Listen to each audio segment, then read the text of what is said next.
Hello, and welcome to Tales from the Backlog. My name is Steve Boshear, and I'm going to be your cook for this evening. If you're not familiar with this channel, we try out different games in short 1 to 3 shot episodes every Monday night. This is part 2 of our Spelljammer game, which began a few weeks ago. In the interim, we did Beyond the Wall and Tales from the Loop, which I always love playing Tales from the Loop on Tales from the Backlog. I make that joke every time. But tonight we're back in Spelljammer. Here's the cover of the book. And if you come on Friday night, you will see episode 2 of our latest Cyberpunk Red campaign. That's our in-person game, and when I say our, I mean me and a completely different group of people who are at my house on Friday nights. Nobody else currently on the screen lives anywhere near me, and so that's why we do this on Mondays. So that's that. Oh, join our Discord. I'm putting that in the Twitch chat right now. If you're on YouTube, there's a link below in the description to our Discord. Come hang out, talk to us. And while I'm here, how about the merch? I don't know if I have do I have a Discord command for the merch? Let me see. I thought so. I do! ShadowsVarconia.com. You can buy t-shirts that are all about a campaign that's no longer running. We'll try and get some new ones up when we start campaign 2. But that's that. Tonight, Cody is our dungeon master, so let me send it over to Cody. Cody, anything to tell our viewers? Did you want to talk about Midjourney and yourself at stevebushier.com? Oh, yeah, thanks. I do art. Jason. None of my art is on the screen right now. I do usually I do 3D rendered digital character art. In our regular D&D game, there's a whole bunch of that in use. Tonight's art, sort of done by me, but actually done by an AI Discord bot called Midjourney. Which if you hadn't heard of it, it's pretty awesome. Because I didn't feel comfortable stealing art from Wizards of the Coast.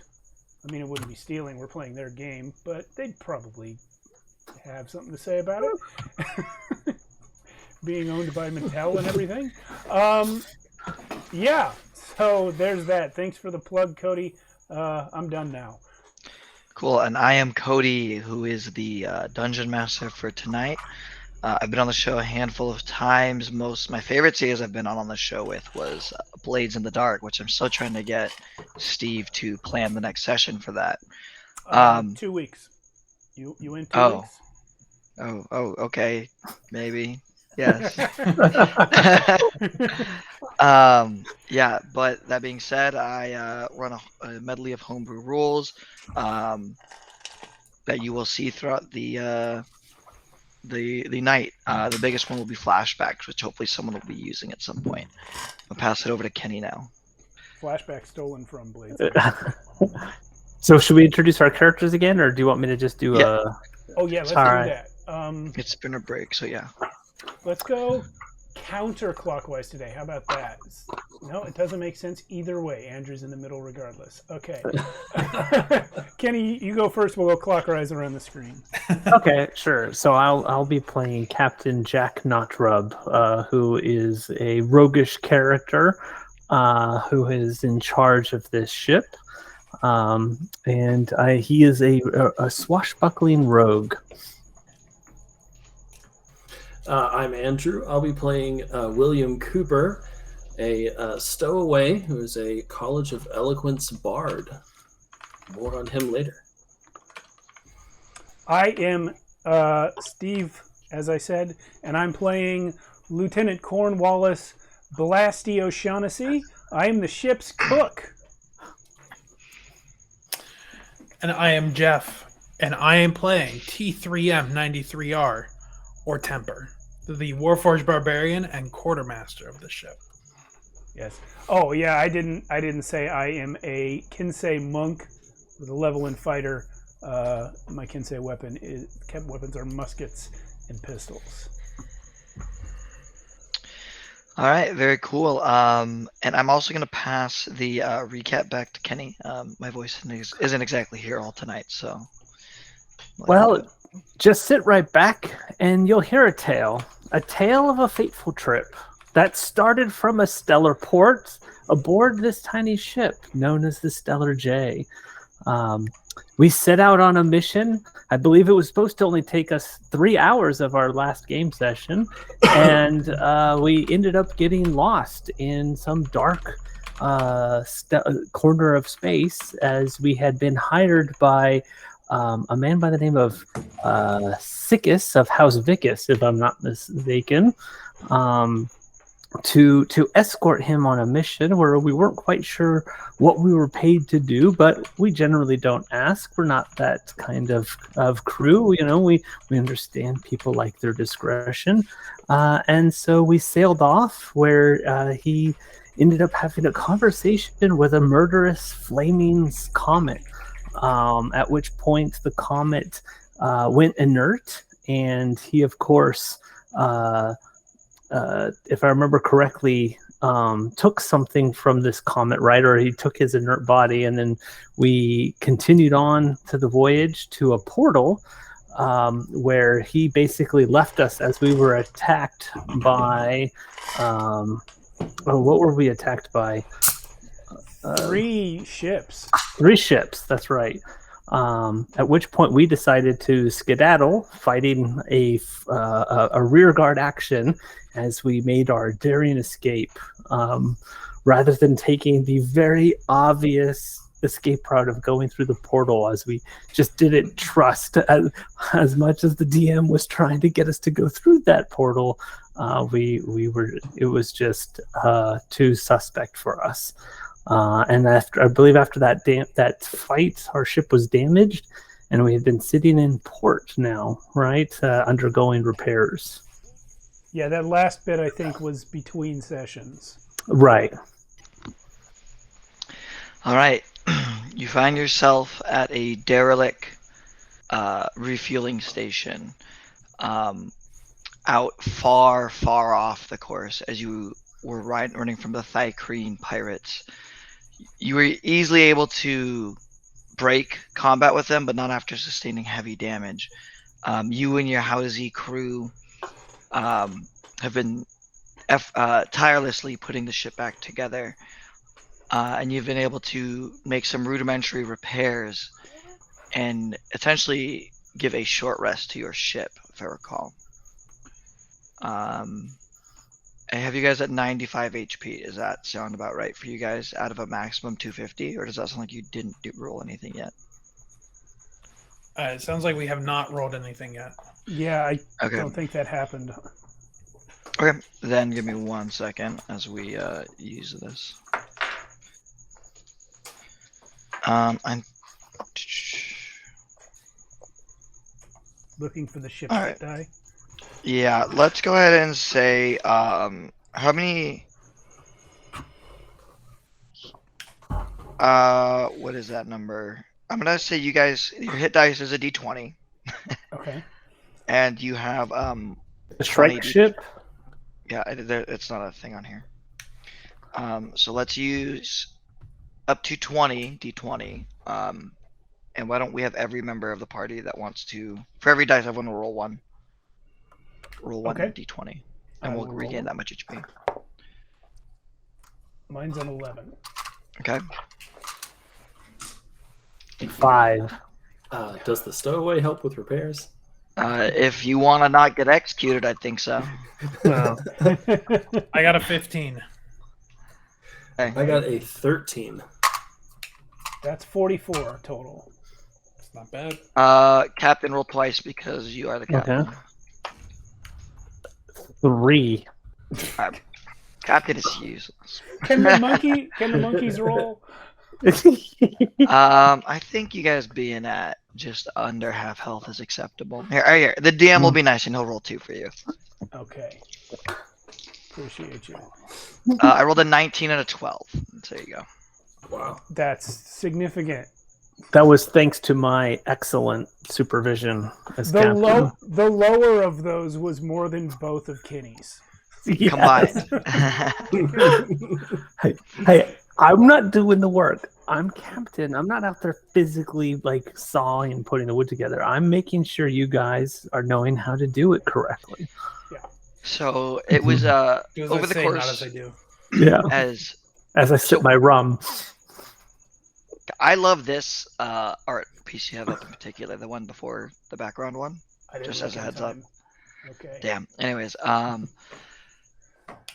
so that we're gonna go back in time 2 weeks from when you guys had first made landfall on this derelict refueling station, to a scene where the stowaway was found. Captain, how did we find the stowaway? I believe it was when the captain was looking for his secret stash of alcohol that he had on board, to ensure, because he didn't want the crew getting the good stuff. So he had a nice bottle of brandy hidden away. And as he was searching for his special bottle, that's when he stumbled across our stowaway. And how did you respond, William? I think you find William hidden in a compartment that looks just big enough for a special stash, with a mostly drunk bottle of brandy, curled up taking a nap. And what do you look like, by the way? So William is a small half elf. So even by half elven standards, he's small, he's short, he's scrawny. Comes in at about 5'9", which by half elven standards is very short. Weighs just over 100 pounds soaking wet. A very, very small, just life person. Looks like he has not been eating well for a while. But he does have a small collection of magical items, including a decanter of endless water, which has kept him alive as a stowaway. Okay. So I believe so Captain Notrub, having seen his nice bottle drunk, is going to basically offer William the opportunity to pay back for the bottle by offering his services for free aboard this ship for the next couple of months. And do you accept? What would be the penalty for declining, Captain? Oh, death. Okay, very good. Do you agree, maggot? It's doubly potent because he's wearing his military digi. Well, gentlemen, where I come from, given the choice between something and death, we choose something. Always. Always. Interesting. And so every night, as at the end of the day, Captain Notrub will peek in where William is sleeping and say, "Good night, William. Good work. Sleep well. I'll most likely kill you in the morning." And then and then goes back to his cabin. Yeah, as the captain says goodnight to you, William, there's a how does he that is your bunkmate, because you are not official crew. You are, well, indentured. So you sleep with this other crew, and this how does he who's been friendly to you. What was his name again? Unless you forgot. Charles. This is Charles. He first introduced himself as Sir Charles and tried to pass himself off as royalty. He's not a very good liar, though. Okay. Sir Charles, and he's just going to be a deckhand. Yeah, Sir Charles says, why is the captain so nice to you? He asks you. So nice to me. He will most likely kill me in the morning. But he talks to you. I've been on this ship for 4 whole months. I'm probably the first crew member of his to survive a full voyage. But he talks to you. Are you getting paid? So am I. No, I'm not. That's the thing. So you're telling me I should forfeit my payment so the captain will like me more?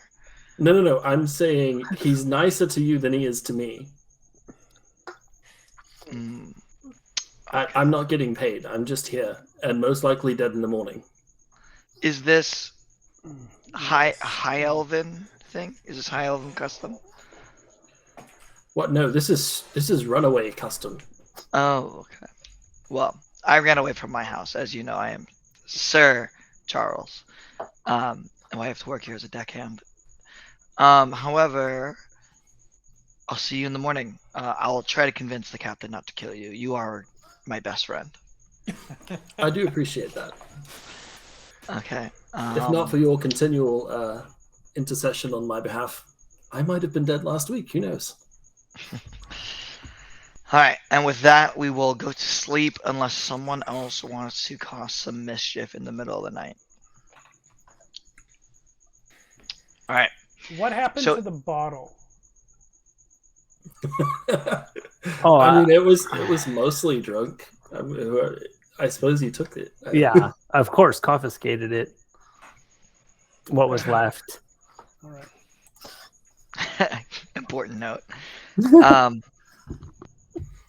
Okay, so the next day, the Stellar J is finally spaceworthy.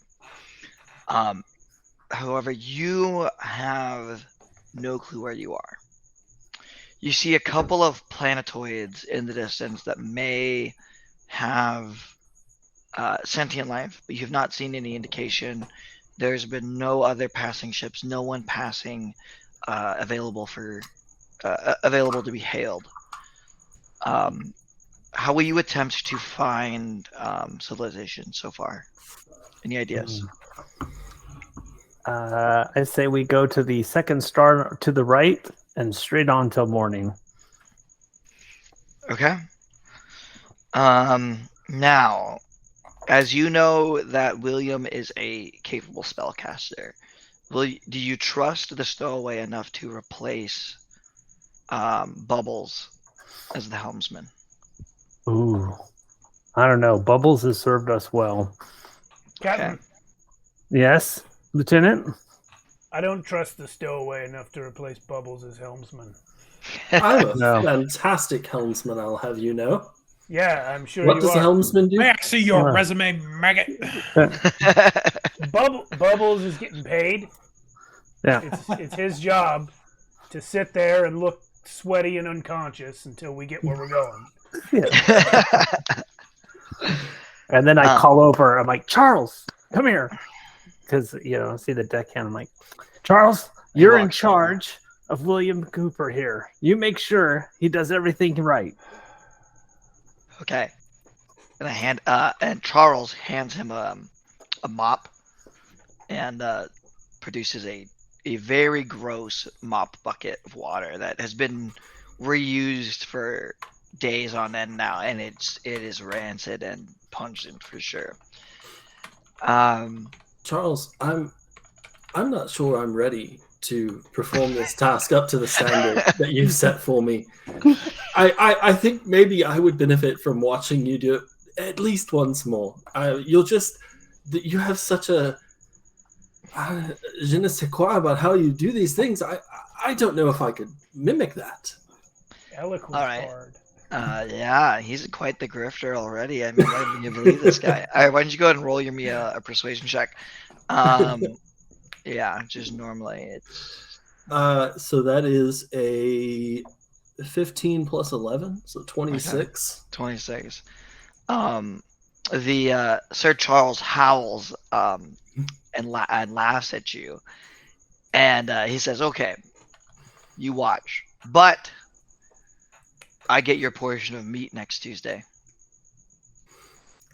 Does You that know sound like what? a fair deal? I could be dead by then. No, you won't. No, it couldn't happen on my watch. Very well. As we take off, or before we take off, Temper and Blasty, is there anything you want to address? Not in character. I did have a question that should have occurred to me before we played the first time. I never made use of either of these things, but could I trade in my painter supply proficiency that I get from Kinsei for cook's utensils? Yes. I feel like that's the nature of my monkeyness, is just being a chef. Yeah. Okay. All right. Did you have another one, or did you? I thought you had 2 questions. No, just that. Okay. Okay. I'm going to make sure Stupid. to spend some time consoling Sigrid about the loss of Matilda against the great space dinosaur that we fought. Space dinosaur. Okay. Yeah. Space dinosaur giant. Yeah, Yeah. I remember. Oh, I remember now. Okay. Yeah, that thing was crazy. He goes, thank you, quartermaster. As you know, if you love something, you must let it free and send it to where it belongs. Matilda will traverse the astral sea by herself, as she wanted. She's happier now. I'm sure if she loved you as much as you loved her, she will return to you in some form. Matilda hated me. Then she'll definitely return to you in some form. Keep in mind, Matilda is a ballista bolt, everybody. Yes. Okay, then it sounds like we're good to take off. Does the captain want to roll a d6 to see how this goes? Sure. The way I've been rolling. Yeah. 2. 2. Not a 1. Not a 1. I hope you guys roll a 1. You guys. Okay. As you traverse, it is quiet. It is the eerie sound. In space, you're mostly alone all the time, but there's a lot of disruptions from other celestial bodies. Maybe you run into another ship. Hopefully, not a pirate ship. You see commercial freighters on standard routes. However, where you are, it is quiet. It is untouched by civilized hands. The further you leave the refueling station, and you hear this pinging sound coming from the distance. Now, why don't I'm just gonna roll something real quick. If it's above 10, you guys get Bildo. So you guys get below 10, it's low pod. These are crewmen, William, that were named in the previous session. Above 10. Bildo, what's happening? We got the to Bildo? competent crow's nest. Yeah. So from the lookout, you hear well, who is on deck and who's below deck, first of all? I'm definitely below deck. I'm always cooking. I'll be above deck. I'll be above deck. I found a corner above deck to sit and watch Sir Charles mop. Okay. Bildo announces to the captain, there's this. Oh, hold on. Where's my monster manual? There's this giant, lumpy creature with a tail swimming through yonder. I think it's making that raggedy pinging noise. Which way is it heading? It doesn't look like it'll intercept with our course, but it looks big and it looks made of meat, Captain. Let's see. And which direction is he pointing? Can I see? From where you guys are headed, if you guys are going straight, it's probably at 11 o'clock. So it's pretty. You would probably get pretty close to it just traveling on your uninterrupted path. Well, let's see if we can investigate, get a little bit closer. I call over, who's on deck. Aye, Captain. Yes. Temper, can you go call up Lieutenant O'Shaughnessy? We may have some trouble, so I'd prefer our ship is prepared. Aye, Captain. I will execute as you have ordered. Right. I will go fetch Lieutenant O'Shaughnessy. Yeah. And William, where are you? Yes, sir. Yes, my glass is empty. Go fill it. As you wish. So Now the ship's going into battle, so you've called for the cook, huh, Captain? Yes, I have use for your skills. We may have a lot of meat on hand. Yes, so- sir. Full glass. Now, thank is you this very filled much. with wine or is this filled with mop water? It's 100% water from the decanter of endless water. Yeah. Okay. All right. The middle ground. Yeah. So I'm just trying to check how long the your guys' shriek ship is. I don't have a dimension. There should be a It floor says plan. keel/beam. Is that what it is? 100 feet. Yes, that'd be Yeah. like the, you know. Tip to tip. Keel is the length. Beam is across. Okay. Okay. Yeah, you guys are 100 feet long. Okay, good to know.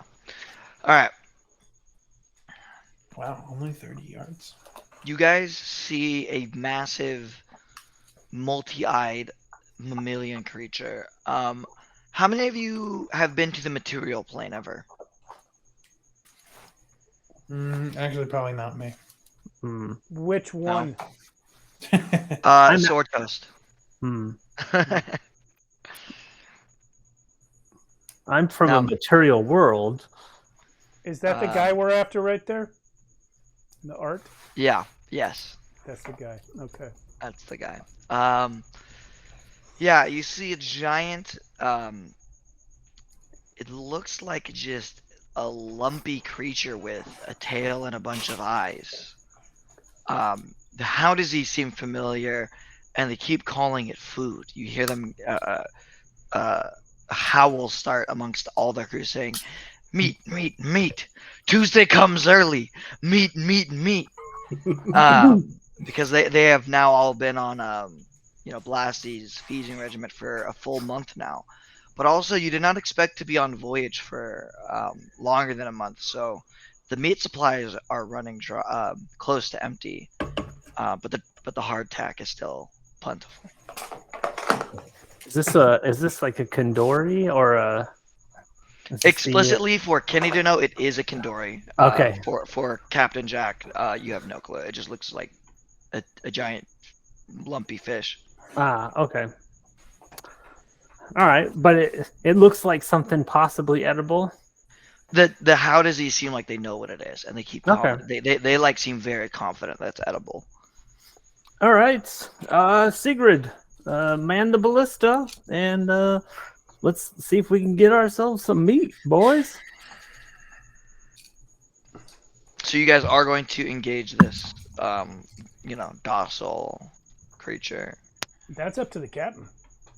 Well, how are we doing on food supplies? I mean, given that we're in an uncharted territory of space, and we're not likely to know where our next meal is going to come, I'd prefer to err on the side of excess meat versus not enough food. Makes sense to me, Captain. Blasty, how are we doing on food? Well, like you said, we're okay, but you never know when the next meal's gonna come. Hmm. All right. In that case, All right, boys, meat's back on the menu. Let's go. wow. Okay. Blasty, hold on. Why is Blasty in here twice? What am I in twice? Initiative. Oh, it's because I count for 2 because I'm so fast. Oh, fair enough. Okay. All right. Let's roll for initiative as you guys approach. Are you taking it in slow so you can come in with an opportunity of stealth, or are you just gonna come in fast and hard? No, I think we would, not knowing what it is myself, I would urge caution on the approach. Okay. To see how this creature would react as we get closer to it. Okay, that sounds good. Who would like to roll the stealth check? I have +8 to that. I'll let you roll it on behalf of the whole ship because Okay. I'm half distracted right now. Is it possible to help with a stealth roll? What's that? What would you be doing, William, to help? I would hide over there. See that shadow cast underneath this sun? Maybe this thing has a lot of eyes. Did you see that one? Okay. Yeah, you Does can that- roll with advantage. Oh, thank God. Okay, so it was better the first time. Second one was a nat 1. I got a 4 on the No. dice. You which don't. makes You it don't a 12. hide by going into the eye. You hide by wait, going what? away from the eye. Oh. Who's... I had it backwards. Sorry. It's been a long day. So what was the total number 4? No, the total number was 12. 4 was on the die. We match. So Ty goes to the defender, which would be me. Yeah. No. Which means you guys do not get a surprise round on him. So let's all roll for initiative. All the same. Okay. That I did well because I did. Okay, I'm going to all right, Blasty, what'd you get? 25. I'm sorry, 23. Jack, what'd you get? I got 19. Temper, what'd you get? Sorry, I got 19. I don't know what Jack got. Oh, I got 20. William, what'd you get? That's a big old 3. Very good. So Hey, since we rested, did we get our other ballista repaired? I'm sorry, I forgot yes. Jack of all trades. I got a 4. Based. Okay. So let me see. Sorry about this, guys. All right. So you guys have all your ballista. Now, what I've been allowing everyone, because there were only 3 crew previously, is to, at the end of their turn, they can command a ballista to shoot. There is a 4th weapon you guys have in your arsenal. Someone will need to man the piercing ram, which means that person would not be able to man a catapult. Who would like to roll for the piercing ram? I think that sounds like Lopan's job. Lopan? Mm-hmm. Okay, well, a player still needs to roll the dice. I say, if it's the ram, then it's like the half to the ship, so it's for running into things. So it sounds like a captain's job. Yeah. Or Unless we're saying the ram is a special projectile, in which case, I think it's the Spelljammer that makes the attack roll. I believe. Yes, you're correct. yes. However, as the DM, I'm saying. Oh, you're just asking who will I'm roll just for asking it? someone else to roll for it. Yeah, so. no worries. I don't mind. Okay. I mean, I've been rolling like dog water, so if you guys really want me to roll, All right. In that case, that sounds good. It's due. okay. You're due. You're due for a hit. Yeah. Okay. Right then. Yeah. Let's get to it. Blasty, you're first. You are. Let me roll these 2D 10s real quick. You are 90 feet away. We're 90 feet away from this giant space whale thing? Yeah. Okay, I'm going to kill it. Okay. Yeah. I'm going to musket that thing with my +2 musket. What am I doing? I'm going to take sharpshooter. Okay. Crap. Well, because I took sharpshooter, that's a 5 to hit.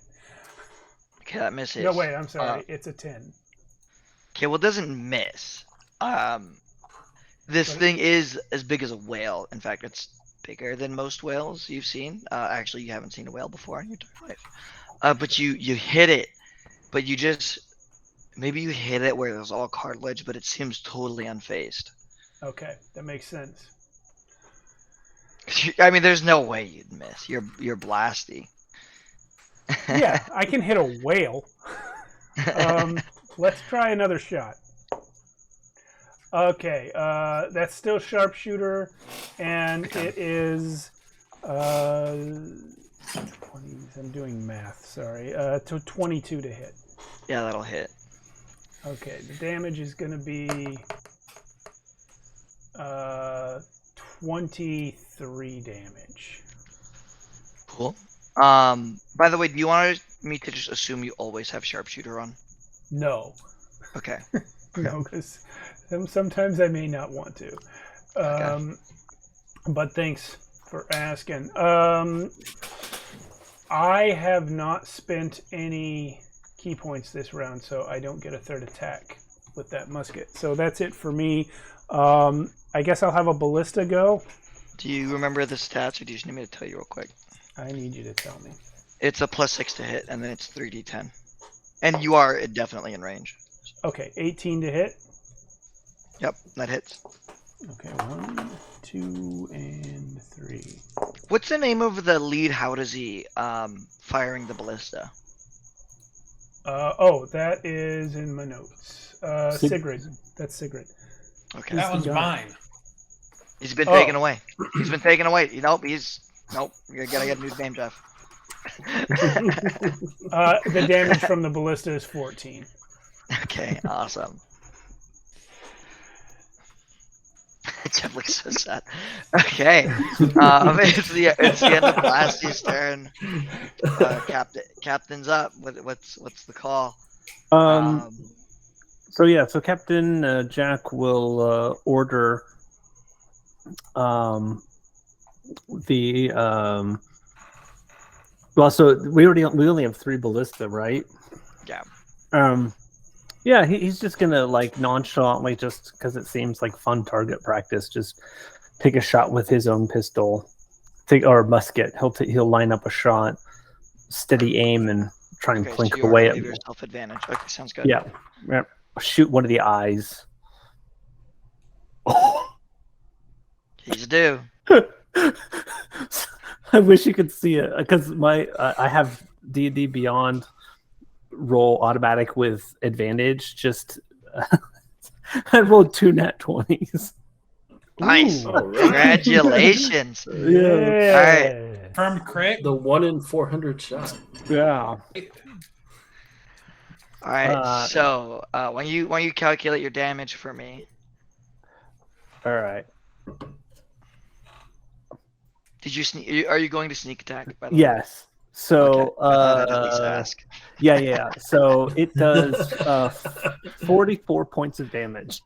Yeah, that's maxing everything and then rolling.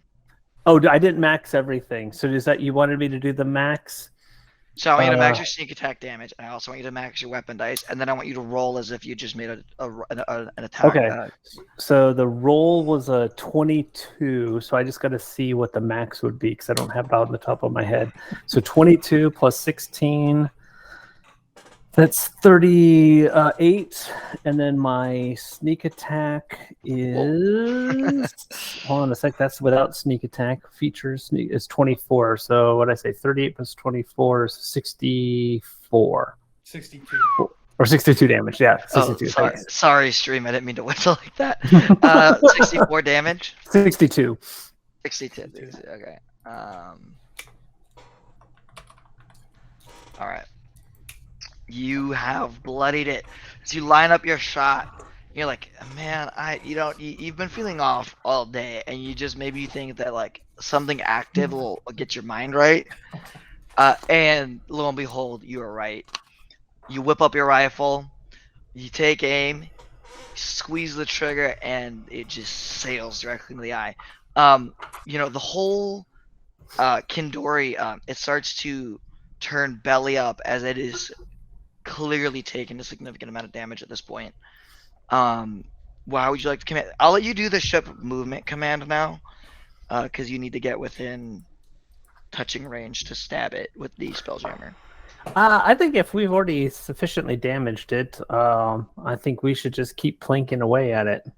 Maybe tie a rope onto one of the ballista shots, boys, and see if we can harpoon this bad boy in. All right. In that case, you're going to pass your turn over to Yep. Temper, it sounds like. Okay. Alrighty. So we're 90 feet away, right? Yes. All right. I'm going to go over to Sigurd's cousin Sigmar, and I'm gonna give him the help action by helping him sight in the shot to precisely hit with the ballista. Okay, and that's all you're gonna do on your turn, so you're gonna give him advantage. Yep. Okay, I'm gonna very give good. advantage to the ballista shot. Shockingly, a barbarian is not great at range. A ranged barbarian. It's +6, right? Yes. Okay, 24. Yeah, that hits. It's 3d10. Yep. Plus anything? No. That wasn't amazing. 18 on the ballista shot. That's like still above average. This is I get true. him out. All right. Yeah. You only took the help action, so there is no extra rope tied. You'd have to have taken the time to do that. So we're gonna pass this turn over to the Kindori, who has been assaulted after minding his own business. Cry me a river. He is going to turn and face you, and use blinding eyes, and emit a 120-foot cone. Every creature needs to make a DC 14 Wisdom saving throw. Well, that's gonna suck. Wisdom? Yeah. All right. Nope, let's see. didn't suck. Critted on it. Or, nat 20. 22. Would this Okay. be a poison save? No. Sad. 17 for William. Okay. 10. I got 14. Who got 10? I did. Captain Jack got Okay, a 10. Captain Jack, you are blind. I need everyone to now roll again, but we're going to use the how does he stats because you're going to roll for your weapon crew, or in this case, Spelljammer crew for the captain. You have a +3 to this roll, so everyone roll again. Okay, someone's blind. Okay. Yep, Charles is blind. Mine is also blind. I guess, Bubbles is blind. Bildo is mine. He's the first one I named, so. he's Well, blind. so essentially the catapult cannot fire, and you are steering blind now because Bubbles, the Spelljammer helm, is blind for captain's role. Okay. Sound fair? But he's always unconscious anyway. All right. Okay. It is William's turn. It sounds like you. I guess you could make him not blind, but what are you going to do? Well, I don't have much for range, and Charles is over there useless. You could restore his sight. I'm going to run up to Bubbles' place on the helm and say, "Hi, I'm a fantastic helmsman." I'm going to push Bubbles out of the way. And I'm going to say, "And by the way, Captain, that was just a fantastic, the most amazing shot I have ever seen. You have bardic inspiration." Ah, yes. Thank you. Man, Which is a alright. D8. He's By really the way- trying to make sure he gets to see tomorrow. What weapon did you use, Captain? Was it a crossbow? Musket. Okay, so we have these big ballistas that are doing nothing and muskets that are just tearing it up. Yes. Yeah. Okay. Well I am played, shot. at the helm, ready to do my best to move the ship It's if not. the captain so desires. Okay. You're not blinded. You can do that. The Do you have proficiency in vehicles? I have Jack of all trades. All right. Okay. How about this? Why don't you roll me an Arcana check, and this will tell me if I give you a small penalty for spell jamming. Oh my. Okay. Would you accept a 2? I'll accept it. I'll accept it as a massive failure. Okay, so that being said, Oh, boy. Wait, I know what I'm doing. I know what I'm doing. Hoist the thingy. Throw up the main watchamajig. so you can pilot it because you are not proficient and no clue what you're doing. You have half speed. Okay. That seems fair. Yeah. So your speed is 45, and if I recall, this thing was 90 feet away from you. So Assuming it did not move towards us or away from us, yes. Yeah. I am. I'm going to hold that action for the captain's command. Also on the Kindori, it did move half of its speed to move away.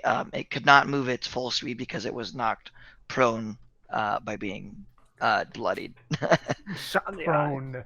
It has no legs and it's in space, but it is prone. So I had to use half its movement to stand up. Yes. Copy.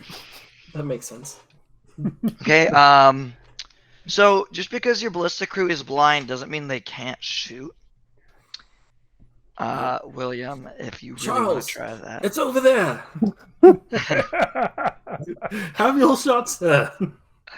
Okay, why don't you go ahead and roll that ballista shot? Is he shooting with disadvantage? Absolutely. Come on, Charles. Oh, that's 2 19s. Ha! Okay. 3d10s for damage. Dang it. Sir Charles is a special. How does he? For sure. I don't think that guy's a knight at all. Have you seen the way he shoots a ballista? Yes. Okay, well, he only did 9 damage with it, so. Okay. Well, there's no damage threshold on this creature, so lucky you. All right, Charles, almost. You shot his little tail fin. Maybe aim like further towards the vital parts. He goes, where? Over there. All right, we're gonna go back to the top of the round. It's got like Blasty. 18 eyes. Just pick one and hit it. What are you gonna do, Blasty? I think it's in movement range for you now. No. Oh, did you move the ship, William? I'm holding the movement action. Okay. And on the captain's command, I will do my best. Which is So how about far half away as is this good as a thing now? Hadozi. This thing was 90. It gained 30, so 120. And now the ballista bolt. They're all blind, right?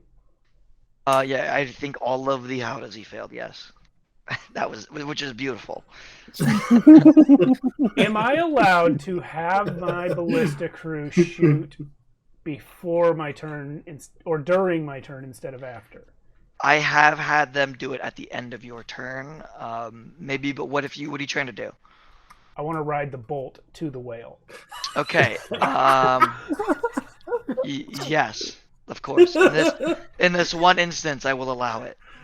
Awesome. So movement, whatever it is, to get to the ballista bolt, and I just slap the Hadozi as I go by and say, fire! And I just grab the bolt. Do I have to roll something to see if I can hit the body of the whale at all with the blinded ballista crew? Because if I miss, I have the grapple shot to bring me to the whale. Yeah, I'm just gonna sub you roll at disadvantage because I just want to see some hijinks. So yeah. Okay. Well, that would be a crit, but it was a 13 on the die and +6 to hit. You said. Okay, that will hit. 17. This is what I do imagine. The bolt is actually going off course. You know it's gonna miss because of you being a sharpshooter yourself. Sure. So what you do, because this is totally how physics works. Don't ask for my physics transcript. I promise. I passed the class. This is Spelljammer. What are physics? You took your rifle, so you knew the bolt was gonna go high. So what you did is you leaned forward on the bolt and shot what would be up to force the trajectory down, so the bolt would land into the whale. And so it's 3d10 damage? Yeah. 18 from that. 18 from that. Okay, sounds good. And now you are on.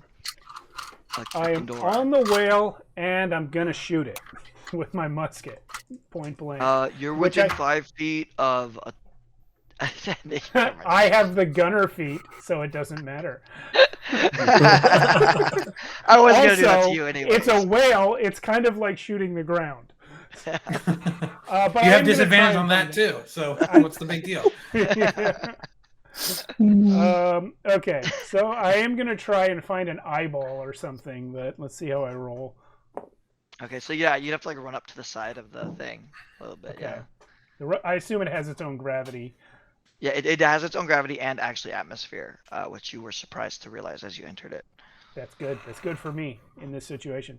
So my first shot with sharpshooter is it's a lot. It's way over 20. Okay. And so the damage is 24. Okay, sounds good. So yeah, you like straddle up to the side, using one hand, and you use the other hand to shoot it right in the eye. It bursts. Awesome. For my second shot, which I somehow reload, that's also sharpshooter, and I am unnecessarily going to spend a key point to bump that up 2 points. So the total to hit is even more way over 20. Sounds good. And then that's going to be minimum damage with sharpshooter is 18. Okay, yeah, you're good. And because I spent that key point, I now get a third shot. Did you roll for damage for your second attack? Yeah. Oh, the damage was 18. Okay, Yeah. okay. That's cocked. That's a crit fail on the third one. So I just threw that key point in the trash. Is what I did. Well, yeah. So it's single round shots. You just fuck up your reload. But it's fine now. It's hard. Okay. It's a musket. I'm like.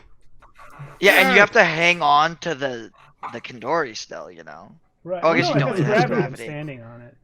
Yeah. It's still hard. Okay. Yeah. All right then. Up next in the initiative is Jack, Captain Jack. Well, Captain Jack is not one to let a little thing called blindness get in his way. And so listening to the shots of Blasty's musket, which he's very familiar with, he figures that Blasty's no longer on the ship. So just using the sound, he's going to aim in that direction and fire. Are you telling me you're taking the steady aim? I am taking the steady aim, but I'm blind. At the sound of Blasty's guns? Yes. Okay. All right. But I'm using that to orient where the Kandori is.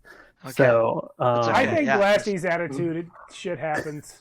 If So I die, I die. So the steady aim should nullify my blindness, so I'm just rolling a regular shot. Yeah. Keep in mind you will not be able to sneak attack because you have disadvantage from any source. But yeah, continue. I got a 23. That does hit. Fantastic. All right. And I do 27 points of damage. Oh wait, no, that was with sneak attack. Sorry, 11. Sorry, because it automatically adds my sneak attack on there. Okay. 11. Yeah, you see that this Kandori is it is hurt, and you hear whining as if there's just wails of terror and sadness as it knows it's not gonna get away anymore. Anything else? Would you like to command the ship, which I guess would be you commanding William? Yeah. Well, I at this point, I think William would be in charge of the ship, right? Because it doesn't matter what I say. I would just say for antics, William gets to direct the ship where he wants. Okay. Yeah. All right then. Full speed. That way. So I'll let you use 45 feet of movement as if you were using a reaction, William. So now we're going to only be hold on, I can't do basic math, so I gotta use my Excel sheet. Okay, so you're only 75 feet away for the record. We're gonna pass to Temper's turn. All right. I'm gonna run to the prow of the ship. My hands are gonna retract into my arms, and I'm gonna poke out 2 javelins. One ending in a tip shaped like a lightning bolt. Okay. And I'm gonna use the command word of my javelin of lightning on the first shot, and shoot the javelin of lightning at the space whale. The look on Steve's face. Once again, I am currently standing on the whale. Yeah, I'm not aiming at you. Oh, I'm sure you're not. And whose choice was that? You know what? It was everybody's choice. It was really Cody's choice because he knows who I am. That would be a 22 to hit. Okay. That hits, I guess. I don't actually have that many D6s on hand. Give me 1 second. See, Captain Jack. Am I making a dex check? Oh, it's an attack roll to hit you. But no, but the lightning bolt. I think the Forget lightning Oh, it. it's effect just is a it dex just adds check, right? damage to the hit. All right, whatever. It is a normal javelin throw plus 46 lightning damage. So you take 20 plus 4, so 24 damage. Yeah. Yeah. Sharp as lightning. Fast as it's fast.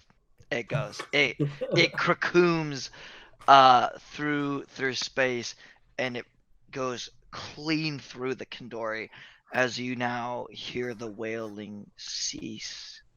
The sounds stop. The pinging that was happening throughout the course of the battle is now over, as there is no resistance of it moving away. Well, I was hoping to get that back, but oh well. Suppose I'll just have to settle for getting Blasty back. Blasty has fully sat down and pulled out his chef's knife and has already started to carve. You can recall it. I'll say you have fish wire attached to it. Okay. Okay. That would be that. That's going to be nasty to pull it back through the creature. Say I'm a robot. It doesn't bother me that much. I mean, it's just going to take a while.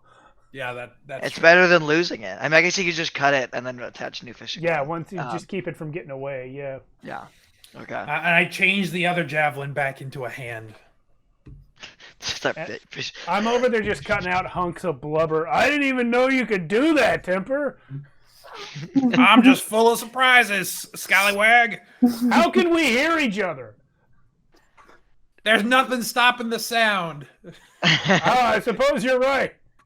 I don't know about you lot, but I would say that's a really handy trick. All right. I like that guy, even though he can't drive. I can drive. I'm going slow so I don't crash into the whale with gravity. At this point, Bubbles has regained consciousness and is still blind. Says, "Why am I on the floor?" Because you're an idiot. No, I'm not there. I'm over on the whale. The Kandori turned on its high beams and just took us out. It was dark. Our vision hadn't adjusted, and it was like one of those really bright white halogen lights. Yeah. Actually, you realize he did it like twice. Like it was like a blinker thing. You know, when there's like oncoming traffic. Because your guys' headlights weren't on. No. It was our fault. Really, it was just trying to signal to us, hey, you're... Please don't kill and eat me. There are space cops around the corner. They're deer. Slow Watch down. it. Slow down there, deer. Captain, I think there's more meat here than our whole crew can eat before it goes bad. Maybe Challenge accepted. Maybe we take a trip and do some trading. Well, I think let's see if we can attach maybe a couple of ropes to the carcass and tow it with us and see what we can sell it for, whatever we don't eat. Yeah, that makes sense to me. Yeah. So I should ram the carcass then. No.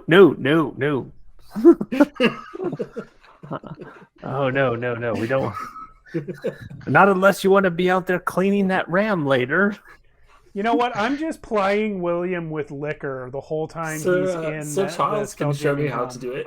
The whole time, every time you're in the Spelljamming helm, I'm just getting you drunk. I need to be here more often. This is Okay. fantastic. Just giving you all my rum rations just to see what happens. You already can't drive. You know. I don't know if any of you have ever had a friend or a kid that had done this, but I did have a when friend you're once. teaching never someone how to had a friend. drive for the first time, and you're in an empty parking lot, and there's only one light fixture in the empty parking lot, And they hit and it. somehow they hit that happened. I think my sister did that, if I'm being honest. Don't first hit time the driving- nail. My first time driving someone else's car, I hit a brick wall on the way out of the parking space. Wow. Oh, Wow. Pretty impressive. Yeah, it was great. I'm sure they were thrilled. They took it well. All right then. With that, you guys are gonna just take the time to do all this. I would say it probably takes an hour for Blassie to figure out what part of this is edible after talking to the Howdizzy and figuring out what parts you guys want to eat first. Also, the other crew have to fasten it, and Temper taking his time to fix his arm. It's gonna take an hour. Why don't you guys all roll a d6 to see how the other events transpire? 5. 6. Oh boy. 1. Okay. All right, Temper. What was it? 6. 2 sixes and a 1. Okay, go ahead. Sorry, I have something I want to do, but I don't know what you're going to do. You can do it because it won't interrupt anything explicitly. What I want to do is, as I'm butchering this thing, maybe if I could make a check with my cook's utensils or something. I want to look for the gland or whatever body part allows it to shoot beams that blind people. Are you proficient in biology, which would be, I guess, nature or Cooking? medicine? Well, that's the difference between 2 and 0. You've never seen a Kandori before, right? Blasting. Well, I don't know. I feel like I would have if they're common because, as we established at the beginning, I've never even been to most material planes. Like I've Okay, lived my then whole life in I'll space. give you the benefit of the doubt, and you can use whichever one is the higher one. Okay, that would be medicine. I Okay. will try that. I guess it's a part of the training to know what parts not to eat. So, Well, it's a 12. as all checks that I did not fully think out in my head, the DC was 15. Right. So you know it was the eyes, but you're unsure because, as most humanoid creatures, eyes are just receptacles, and it probably has more to do with something in the brain, right? Yeah. But Wait, unless did you the lights come from all of the eyes, or was it just those two? Is that a real question? I'm sorry. Okay. No, he got a 12, so we don't remember which eyes were bright. Okay. Yeah, good point. I got All that one Anyway, over there. that was my whole thing. Okay. I was hoping we could use it as a weapon, but So the good news is you are all hidden and secure as far as you can see. You don't feel or get the impression that anything is watching you. However, you hear a deep roar that almost reverberates through your mind as if it was a psychic attack onto you. All of your crew, all of the Howdizzy, fall in massive pain for a moment as you hear the roar of a creature you have not yet seen. I frantically start cutting, looking for more eyeballs. Okay. With that, you know there is something very angry in the same sector as you.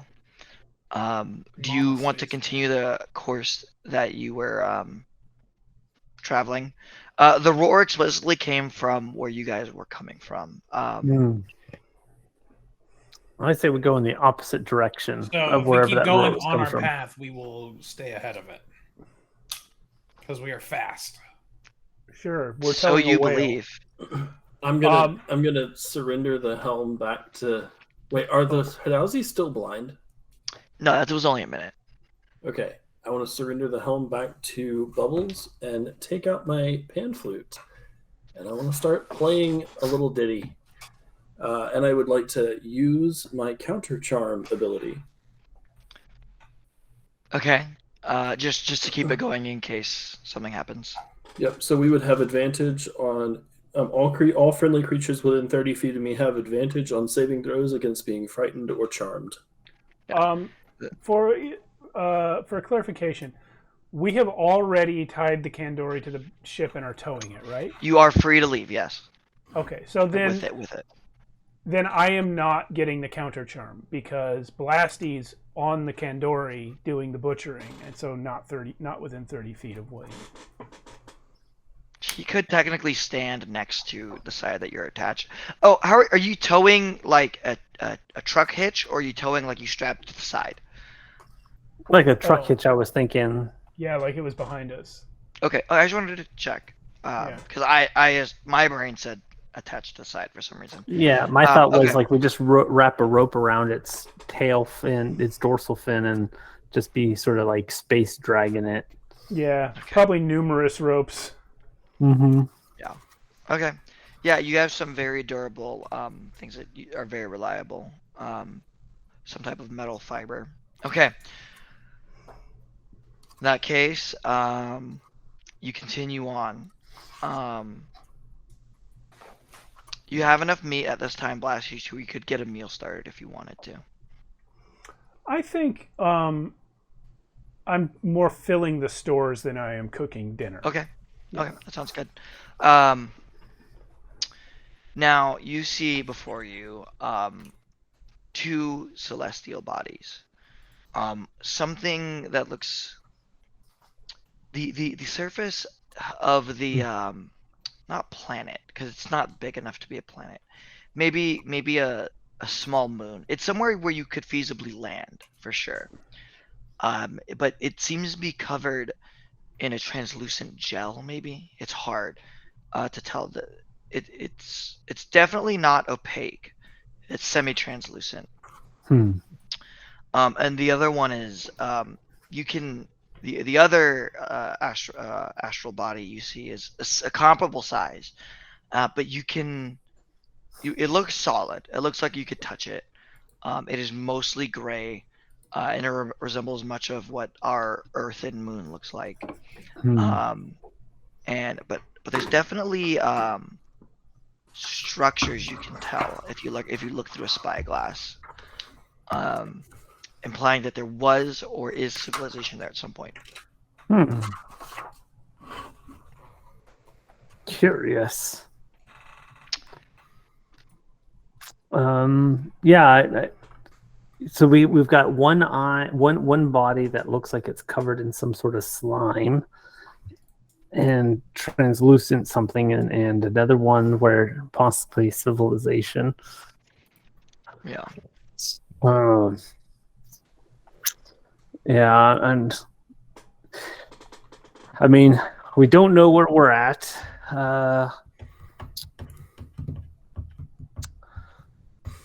Temper, what do you think about the two options presented? Wow. Well, Captain, we really know nothing about the jelly world. Mm-hmm. And jelly worlds tend to hold aberrations, which in my line of work are not a good time. Or in our line of work, I should say. But we could perhaps sell some of this space whale to the potential inhabitants of the moon world. Or get eaten by moon insects. That's like a 50-50 shot of a positive outcome. Thank you, Temper. Much appreciated. As I'm walking by while you're talking about Jelly World, I just have a huge cube of blubber, and I'm just like, bong, and we will watch it.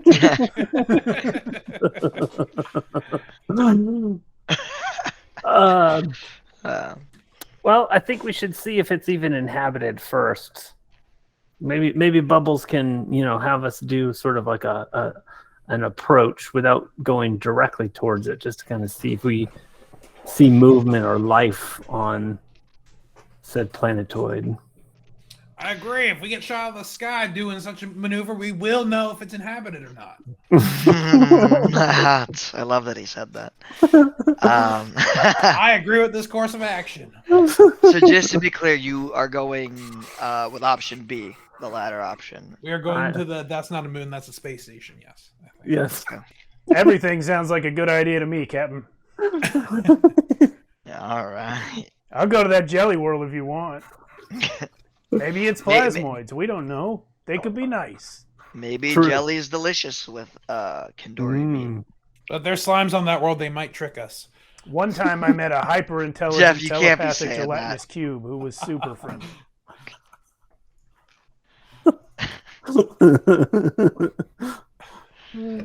All right, I am going to flip to a page in the book. Okay. Any page or No. All right, we're here. Okay. As you approach, do you what are you going to do to try and give yourself a leg up on whatever shenanigans happen? Well, I think the path that we should take, makes us approach, but also is sort of such a heading that if we are to run into trouble, that we can quickly steer the other direction and make our escape, potentially using the because are these two planetoids fairly close together, I'm assuming, or are they relatively? I think they're still far enough where it would take some time. Okay. Like maybe 30 minutes for you to travel between them. Okay. Maybe it's hard and abstract. Yeah, I just mean, meaning like, heading towards this planet, which is where we want to go, but in a way that sort of puts us with in between the two planetoids, I would think, and then that way, if it turns out something's wrong, we have to make a beeline to the other planet, then we can quickly. Okay. Rather than saying like flying by and then having this potentially isolated moon in between us. Do we have any means of broadcasting? Like, do we want to broadcast on all channels that, are just passing through? We mean no harm if we're worried about that kind of thing. And if we do have that capability, is that even something we want to do? Yeah. You have been hailed before, per the GIF Empire. So you do, assuming that they are of technology comparable to yours. But really quickly, Jeff, I'm going to ask you that you check your framing on the camera real quick. Or kind of just a... Anyways, who would like to make the hailing roll? Well, I don't think we've decided if we want to do that yet. I was just proposing it as an option to the brave captain. Do you think we should hail these denizens of this, or potential denizens of this potential planetoid? Well, let's. I can do that. Yeah. No, Willie. We're gonna save you if we need to send somebody down to the planet first. Here. You know what? I appreciate your service. Here's a shirt, to join the crew, and I give you a nice red shirt. Well, thank you, Captain. I will cherish it. Captain, this might be speaking out of turn, but I have witnessed William's capability to grift and distract our Hadozi crew. His vernacular talents may be of good use to us in this situation. I prefer to call it negotiation. Yes. We're sending someone to negotiate. Well, William, hail potential denizens of... While all this is going, while all the discussions are happening, I think Blasty is just searing off like 30 little chunks of whale to just give the crew something in their bellies before we potentially get murdered. Okay, very nice. Very nice. Can I get some whale bacon? There you go, Captain. All right. All right. So, can you repeat exactly what you say for me, William, now that I'm a little more focused on what's happening? Captain, what's the name of our ship? Oh, we are the Stellar J. Hailing all channels. This is the Stellar J on approach. Hailing all channels. Welcome, Stellar J. You hear come over one of the radio frequencies. Actually, this is not really a job that you can do by yourself. Who is the crewman that is capable of listening to all the audio channels for a reply?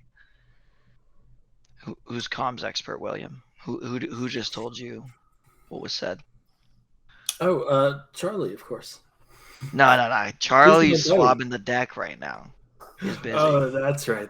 Okay, he got off of the ballista and went back to mopping. Yeah. Exactly. Yeah. Okay. Well, it's Charlie's brother, Henry. Henry. He does not call himself sir. That's how I found out that Charles was lying. Well, the thing is, he actually refers to himself as a bay, which is peculiar to you. You have a really odd family, but you listen like none other. Spelled B-E-Y, in case you were curious. Okay. Yes. Yes. He's like, Captain and William, there's a terrifying voice coming across the comm right now. Oh my god. Sorry. Alright. Hello, strange ship. Who are you all? It's a very slow and deliberate tone comes across. It's mind flayers. Hey, you know, are there mind flayers in this book? We'll find out. We are the Stella J. Who are you? We are the denizens of this beloved moon after being exiled from our late great-grandfather. I am Count Noctilus. What are you doing in my space? It's vampires.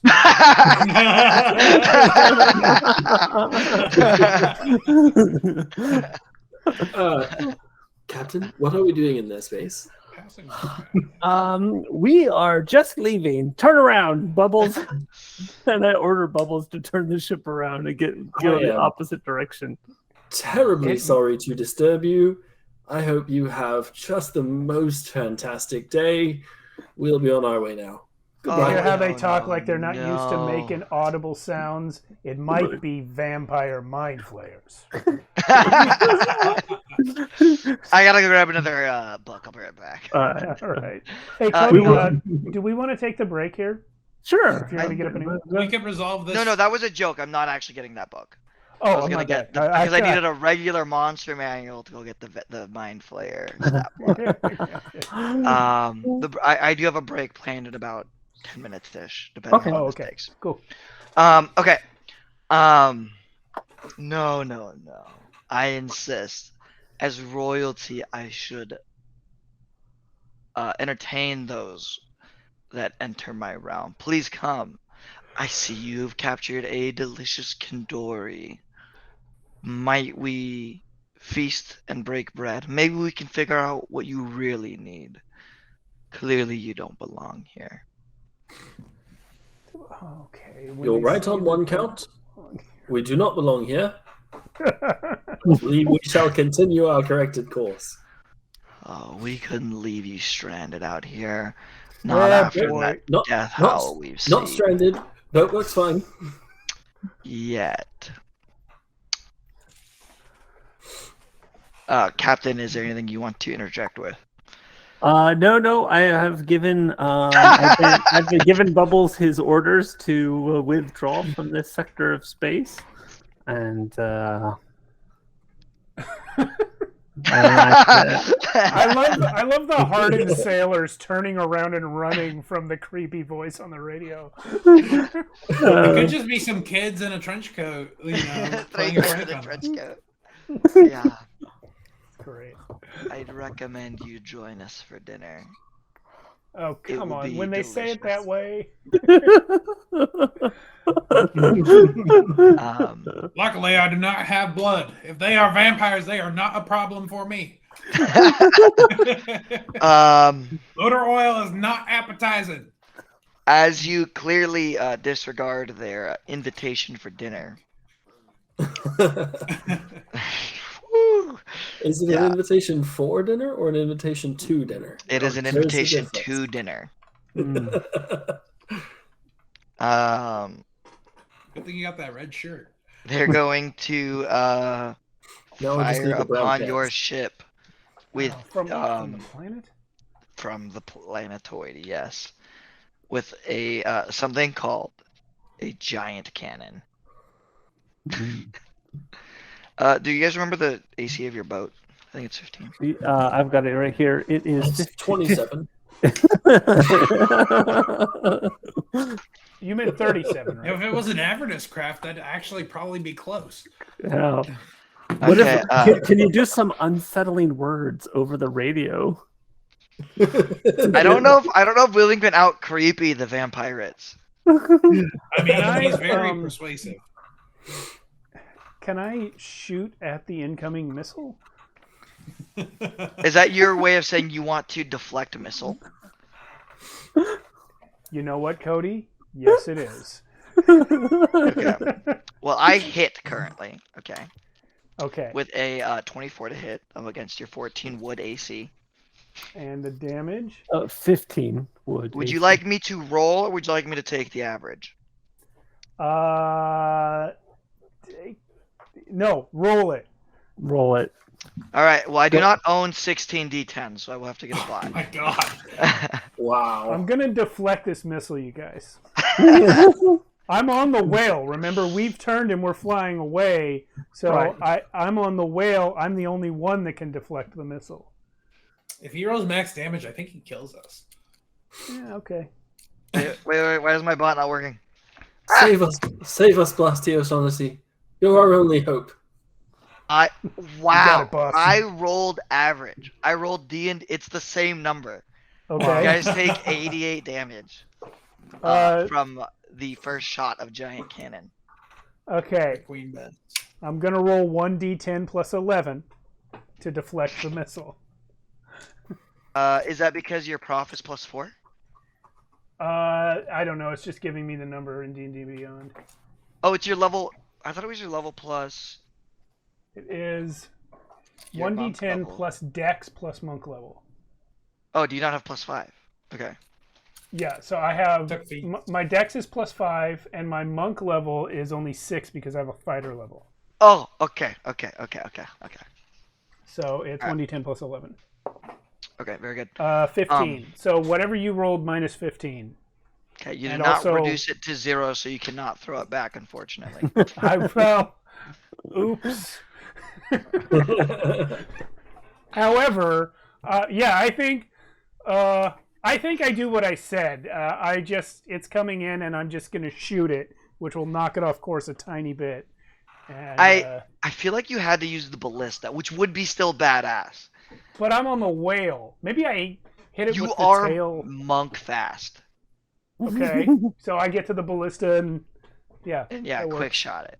Yeah, I mean, if you okay. want to do it from the whale, I guess you could, but it. I mean, I kind of want to like crouching tiger, leap in the air and kick it with my Just foot. jump up and kick the thing out of the way. You know, last time I did that in my D&D campaign, I got called an idiot and almost died. I'm definitely doing it. Well, that cannonball was aiming at you. So. I'm actually gonna jump in the air and two-leg kick it with both of my feet, and then fall back onto the whale, and then watch the thing smash into our ship. All right, this is what we're gonna do.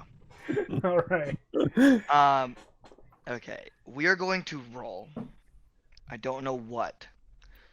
All right.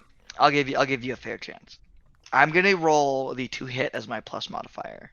You're going to make a dexterity save. You don't have evasion, do you? Me? Wait. Oh, I'm gonna take damage from this, like directly to my body. Yeah. Yeah, you I should don't have have evasion. I- Yeah, you should at 7th level. I'm not at 7th level. Oh, because you took 1th 1th level. Okay. Yeah. Okay. If you pass your dex check, you will take half damage. Okay. And if- Let's pass a dex check. Okay, and I'm going to roll based off of +6 because that's the hit of the giant cannon. Okay. Okay. I rolled a combined 20. Steve looks upset. Can I have advantage for some reason? If William can impress me with one quip on the spot, you will get to add a D8. Or you had a D10 or you had a D8 still? I think it's D8. It's a D8. Okay.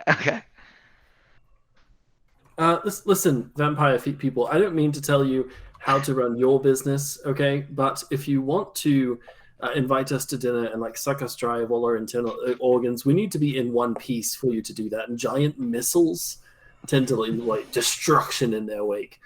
Just very bad for your dinner perspectives. Okay. Go ahead and roll your bardic inspiration. So I did call on you, so would you please mark off a bardic inspiration? Yes. My original roll was 3. Oh no! My bardic inspiration roll was 4, so that's 7, and then my dex modifier is 5, so 12. Did you remember your rock bonus? It was a saving throw. I'm sorry, what was that? It was a saving throw. Unfortunately, I do not have proficiency in dex saving throws because fighter was my first level.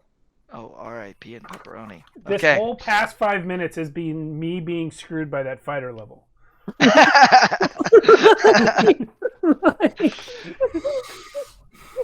Take Okay. the level first. Interesting. You take 88 damage, but you do save. But the ship can take half damage. How does that sound? I'm gonna take. So you guys, here's what you guys see. What is the missile that's coming in? What is it? It is a medieval cannonball. Okay, and how big is it?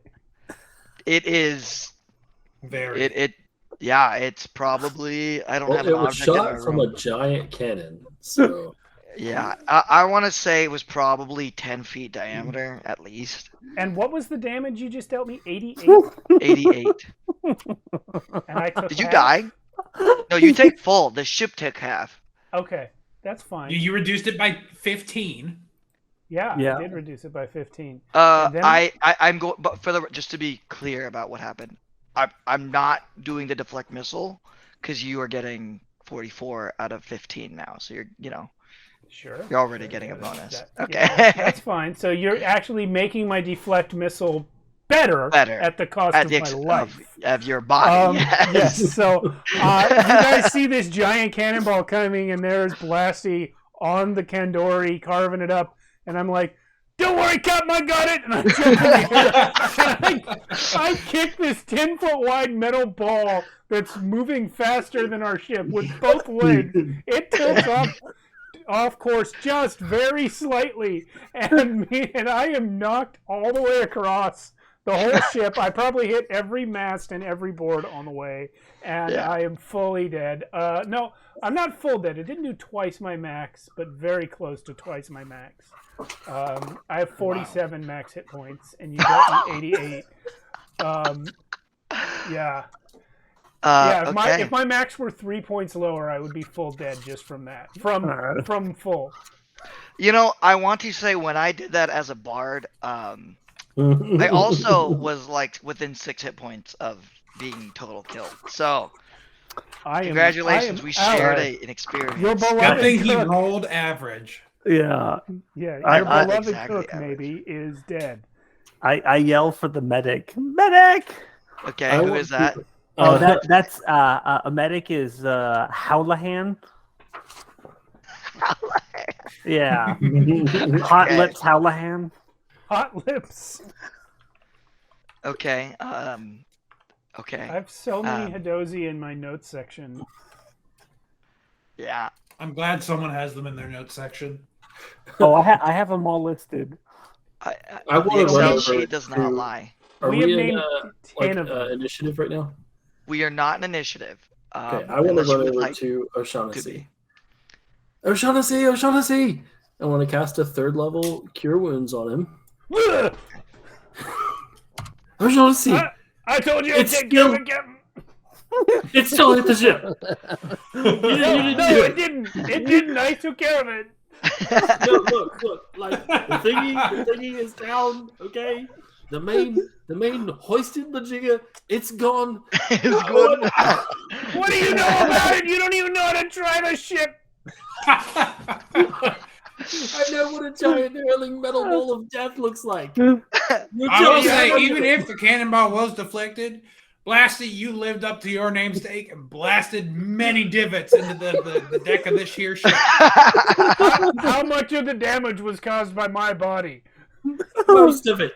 About half or more, yeah. You know, I'm actually gonna use a little bit of retconning to say you totally did save it from the cannonball, but your body did 44 points of damage to the Fantastic. The momentum from the cannonball had to go somewhere, and it went into you as you flew Right. into the ship.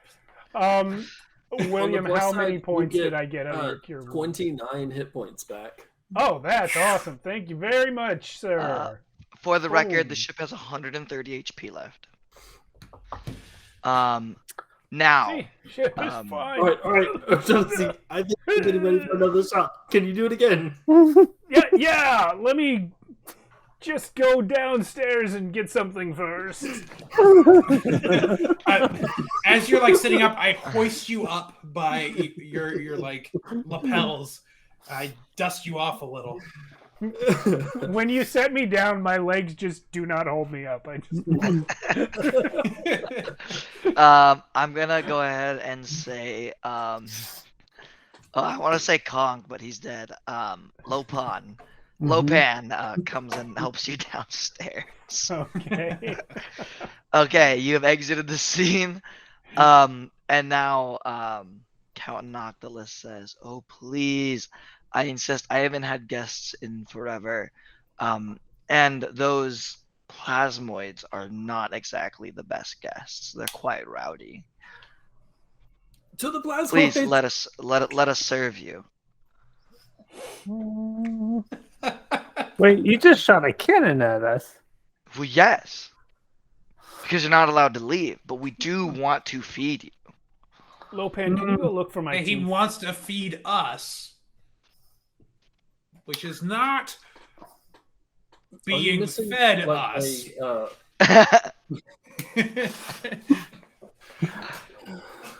I'm still of the mindset to keep heading towards the plasmoid. All right.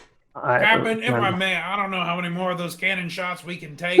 Now let me tell you. We only have one Blasty, and he's spent. William, how many more healing spells do you have? On the plus side, O'Shaughnessy, Just keep throwing. I have unfailing inspiration, so you get to keep your D8. Oh, good. Yeah. Oh, good. Thank you. I'm staggering out of the galley with my guns held backwards. I'm ready, Captain. I got no one in me. Hey, wait, Basti. I think they go this way. Captain Jack is Don't touch my guns, boy. Captain Jack is contemplating tying a rope around Blasty's waist and then just like dragging him behind the ship as a way to deflect any incoming cannonballs. Lopan, have you found my teeth yet? And Lopan says you never had teeth. That's why I make so much soup. I remember now. Okay, so just so Captain Jack knows, so he can make an informed decision. These are long-range ballistic cannons. Long range, as in their maximum range is 120 or 2,400 feet. And you are within their regular firing range of 600 feet when that happens. All right. So they're gonna probably get off how many shots at us then? Your speed is what, 70? 140 if you dash. Yeah.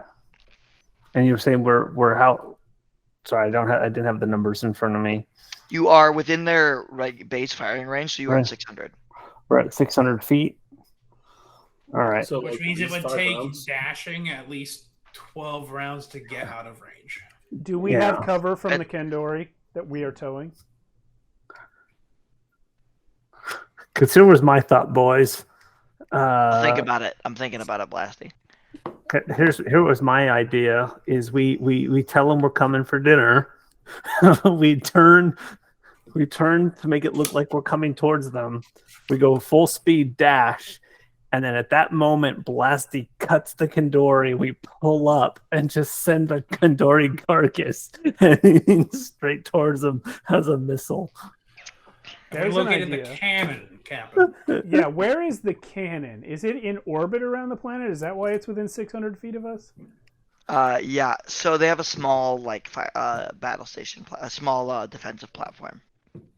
Okay, so super- It remind looks me like a to floating castle. Remind me off to the talk to Bubbles about approaching from a direction that puts us within 600 feet of the cannon that orbits the planet. Yeah. That would be George the Navigator as well. I think he should be. Oh, they're all getting hung out to dry, assuming any of them are still alive. You know what? Why don't you roll me a d6, Blasty? Speaking of that. Oh no. I got a 1. Okay. One crewman dies. Oh, Let's fully roll a Bubbles. d12. Okay, I'll roll. If you roll a 12, you pick. I rolled a 3. Okay. 1, 2, 3. It's built up. Sigrid, the gunnery. Sergeant. No!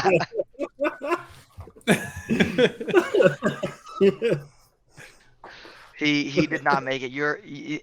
When you went through the mast, which is still operational somehow because your DM is generous, you know. It fell on him, and only now do you guys realize, as you pull it off, that there was a crewman under there. Well, he really is with Matilda now. I guess he really did love her. Is that what this like brown paste is? I suppose that it probably is, maggot. Charles. Charles, Okay. you have a... Okay, So, with well, here's that, I will contemplate a plan. And okay. you want to so, say something before we cut the break? Is that Yeah, what's going on? Captain Jack had a plan about throwing the whale at the planet. I asked if the cannons were in orbit because if we are going to act like we're going to the planet, we may as well sabotage the cannon. Okay. yeah. Okay. At this point, are we just fully fighting these guys? Blasty votes yes Yeah. with his no T. Captain says so. Yeah, All right. I say we can, if not, we can throw the Kendori carcass at it, and then if it doesn't, we can go and take out the weapons platform and see if we can make our escape. All right, then. With that, I will adjust my plans for you guys not going to dinner for some reason. And we're going to come back at about, was it a 10-minute or a 15-minute break? We can do 10. It's 10:10 now in California anyway. So 10:20. We'll be Okay. back. We'll be back then. All right. Thanks everyone for watching. I see you, Jason, and I saw a couple other people as well. Appreciate you. We'll be back then. Can you hear me? Welcome back. Yes, I hear everyone. Welcome back. Awkwardly timed rejoining of the stream. Yeah, so I'm alive For now. for now. So where we left off, the crew of the Stellar J has decided to feign partaking in dinner, and will be driving towards the defense platform and throwing a whale at it and then using that as a screen to run away completely. Correct. Now we still need to enact speaking to Count Noctilus in order to get away. Yeah. As Count Noctilus hails over the radio one final time. Please, we would like to serve you a lavish dinner. That Kandori is quite the delicacy, and we have quite an exquisite way of preparing it. No worries, we're bringing it right to you. Very good. Thank you, Captain. We look forward, and we will prepare the thralls as you hear him. Actually, you don't hear him, or you just see him turn and gesture. Because why would you need to talk to thralls? You command them with magic, anyways. Since we can see him, what does he look like? He is wearing a Napoleon-era double-breasted Navy Admiral's captain. He's wearing a hat. He has a bunch of medals. All of the medals. See, what's interesting is his garb is very refined and clean, but all of his medals of decoration are all tarnished and ruined. As he said, he was the exiled of his grandfather. And yeah, other than that, he looks very refined and well put together, but definitely commanding, though. I would like to spend a flashback point. Okay. 2. How many silver bullets can I have? Roll me a d20. 17. You get that many. Okay. Okay. It's on, fellas. Also some whiskey. You gotta take off a bullet for that.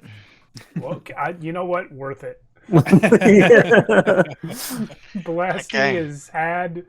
Blasty has felt better. Okay. I'm trying to check one last thing real quick. Sorry. Wow, these guys suck. Anyways, so who's driving? Bubbles? Mm-hmm. Do you think Bubbles is capable of complex maneuver like that? As opposed to who? Of course. How good? Williams, Pilot right there. He's here to earn his stripes. He changed into a red shirt, just so the audience knows. He was wearing a red hoodie, but now he's wearing a more red shirt. He That's wrote fantastic. expendable on the I back did of not it. He's very committed to it. He's not going to turn around to show you that he wrote expendable onto this very nice shirt.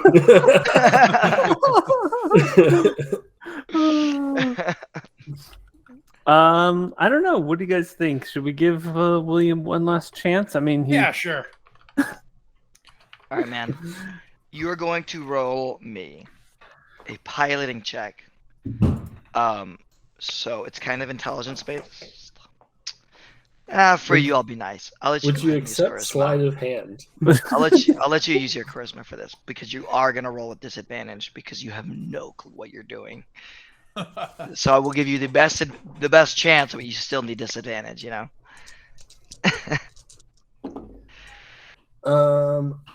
Okay, that is an 8 plus 5 for charisma, so 13. 13.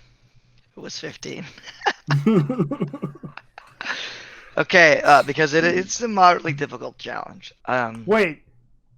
Can I have Bubbles give him the help action? Okay, so yeah, what was the higher number? No, the higher number was a 19. Ah. Okay. Well, there it is. Okay. So really what happens, you are a very good grifter, and you say you're going to do it. But you convince all the other you need some space, except for Bubbles. Bubbles like he's like, I need you, Bubbles. Like you're my boy, you know.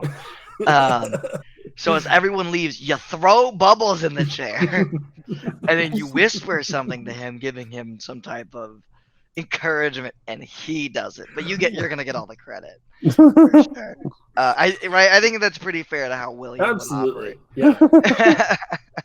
Don't worry, Bubbles. You better not screw this up, because if you do, you make me look bad. And then as soon as the maneuver is done, you throw Bubbles out the chair again. All right, thank you. Back on the floor. Okay, so flawlessly. You and your red self. So you have a defense platform here. You have like the planet kind of here because the defense platform is supposed to cover the planet, right? And what you do is you come in, and like initial D, you just power slide the ship in space. I don't know what you're using to friction to power slide, but you definitely slide in, and on the mark you have the crew cut all the ropes, and you just launch this whale or this Kindori carcass at the defense platform.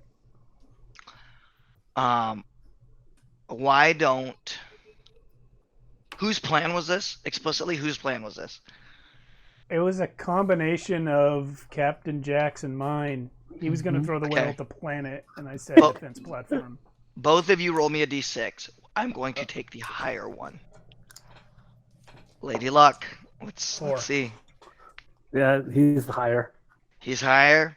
Okay, it does not take out the cannon, but it does slam into the ship, and it's going to take them some time to move this massive multi-ton carcass where they're going to have a clear shot at you. If you were to make an opportunity to get away, you would need it to go now.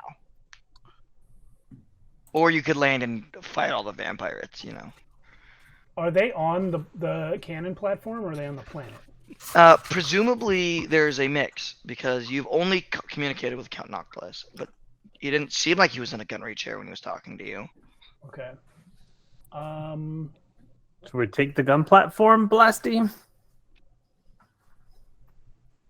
That's an idea. I mean, yeah. I do like big guns, sir. Yeah, because if we had a cannon that size, we could turn it around. You know what I'm saying? All right. Turn around. So William, now, take us okay. in. You got me. As William starts moving it in, there's a distinct notice and drop of quality of stability on the periscope. But he does get it in. No skill roll needed. We don't need to do that. Also, we want our whale back. Probably. Absolutely. Okay. Any contrite words you want to send across the comms before you go and sack the artillery crew? Terribly sorry. You have dropped the whale. Give us a moment, and we shall assist in recovering it. So, oh shit. Okay. Do you think you can land this bad boy? Or do you think you're gonna go for a crash landing? Oh, I can absolutely land it. Okay. Land it on the whale. It's cushioned. I want to land it on as many vampirates as I can. As long as it's not in front of the barrel of a cannon. All right then. How about this? I'm gonna have a bracketed skill check. Okay. Okay. The lowest bracket will have you incur the least amount of damage on the ship. The highest bracket will be, okay, and a pass will be no damage. So they're technically 4 brackets. Okay. Okay. 15 up, no damage. 10 to 14, gargantuan damage. Or sorry, large damage. 5 to 9 is huge damage, and 1 to 4 is gargantuan. All right. Why don't you go ahead and roll me your piloting check with disadvantage, but you can still use your charisma. All right. Can Bubbles still cancel the disadvantage? He was thrown on the floor. He has not gotten up yet. He can give advice, though, right? Bubbles is dead.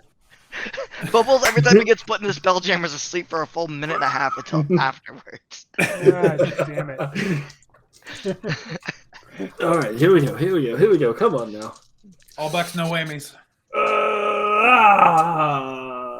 Okay. It's a 13 and a 20. So 13 plus 5 is 18. So you pass. Haha! Wow. That's fine. Go. That's I knew we put the right man in charge, Captain. All right, no I damage to didn't. the ship. Look That at was you go. that was Charles who was in charge. And that man is drunk.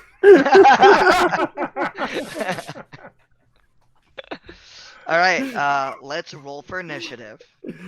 So you guys have come in. There's a whale carcass on one side of the field. You guys have are making like kind of a right angle using your ship and the whale carcass, kind of blocking off, I guess, the exit of the artillery platform that would be like to where all the escape pods or shuttle ships would be. Because like I feel like you guys, so like there's this huge defensive platform and shuttle ships that would go to the planet and back and forth, right? You guys threw the whale at where the cannons are, which are by the loading bay, naturally, because if someone's trying to dock you, you don't want to blow them up. So the whale's on one side, you're on the other side. You're making a perfect right angle, and they're trapped in here with you now. Let's roll for initiative, all right? All right. 23. Okay. I need Same to roll take as some last time, I time to get up. But yeah, I will put you at 23. All right, Jack, who's up? What's your AC? Or yeah, your AC, your initiative. All right. I rolled a 32. Okay, Temper. 16. Okay, bad guys. I rolled a 22 on nat this one. 20 and a plus 12. William. 22. Okay, please hold. I have to roll for the other creature types. Because the swashbuckler gets his charisma bonus to initiative. Very nice.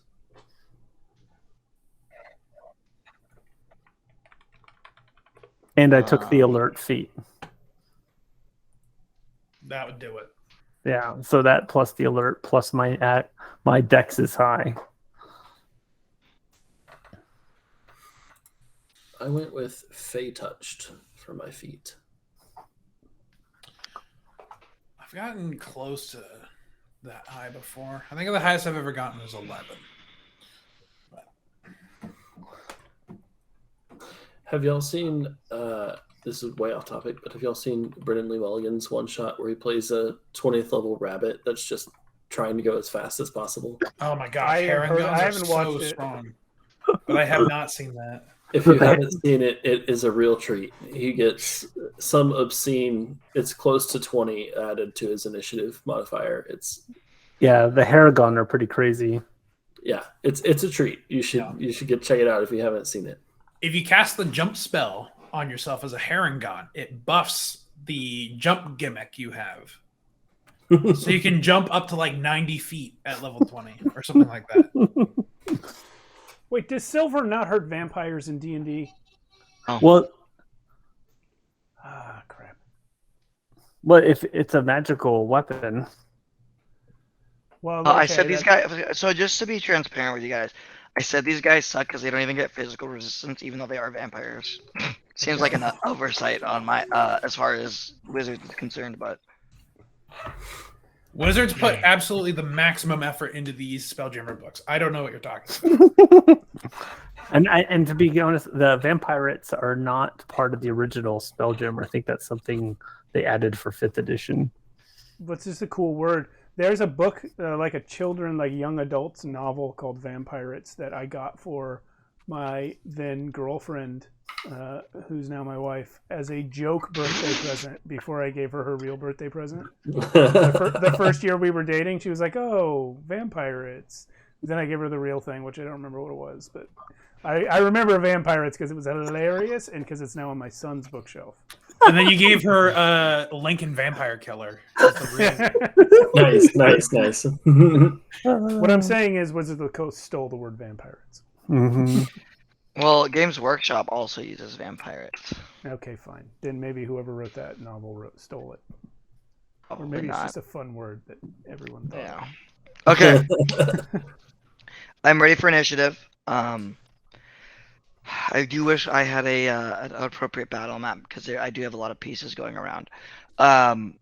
So as you guys crash land, the artillery crew of 4 Vampirate are running around scrambling for shuttles to make it back to make it planet side. Those are the first 4 that you are met with, and the first 4 that you will run into if you were to run into melee. Behind them are 2 Vampire mages. They're very clearly mages by the fact that they're holding magical scepters.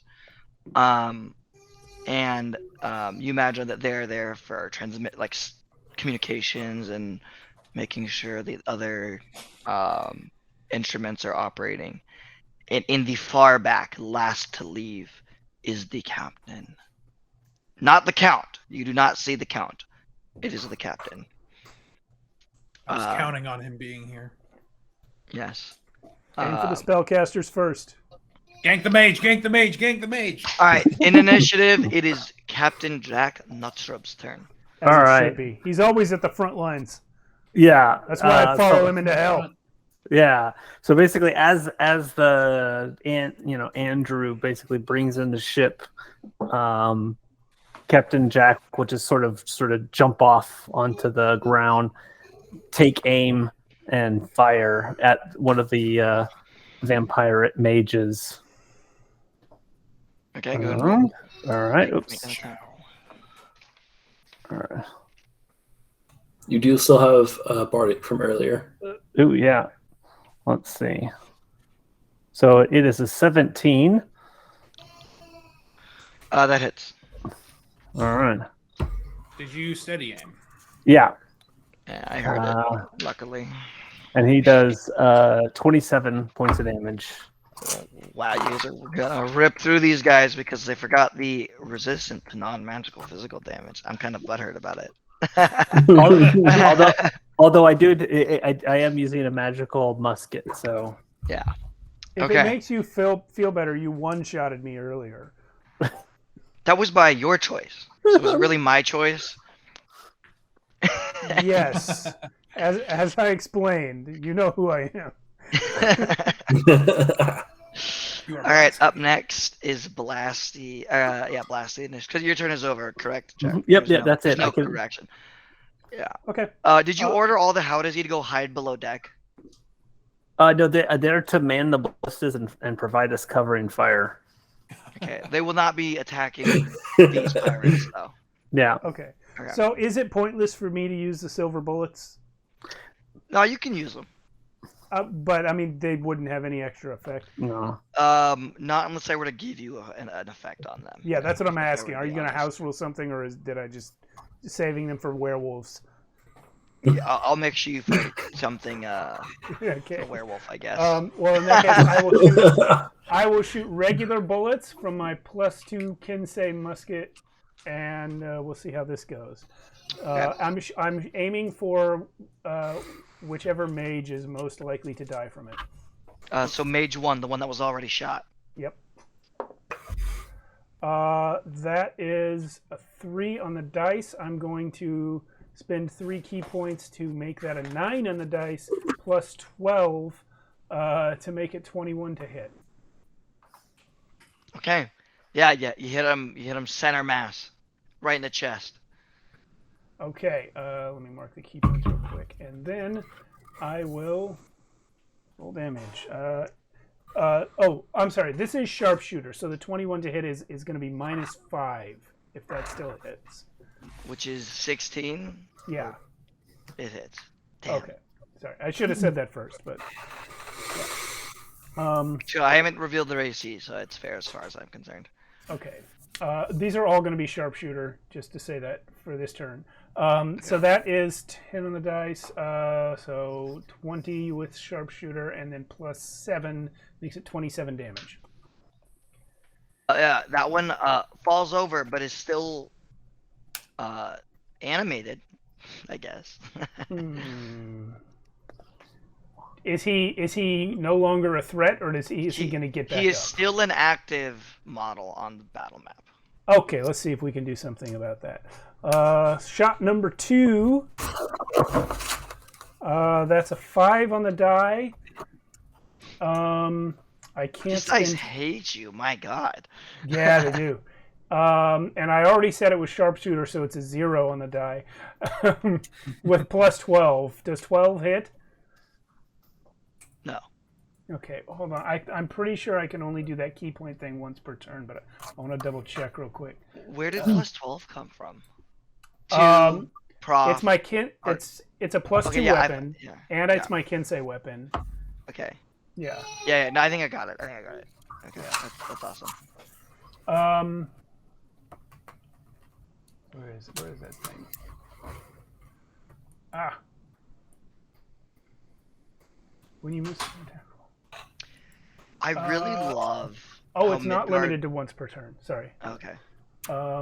So, you know what? I'm going to do the same again, except I only have 2 key points left. So I'm going to spend both of them to make it 4 on the die. No, I'm sorry, to 9 on the die. So it's actually 4 because of the -5 from the sharpshooter, and then plus 12 makes it 16. That'll hit. Okay. And he will die. I can guarantee that much, based off of how much I know your minimum damage is. Yeah, I'm not sure I did all that math right, but whatever. And when it dies, wait, where is that? It explodes into a cloud of ash. Every creature. Oh, never mind. It doesn't matter. It explodes into a cloud of ash that seems to linger on the air. Cool. Nobody go in the ash. I'm going to shoot the next one because I have a 3rd shot now, since I spent key points prolifically.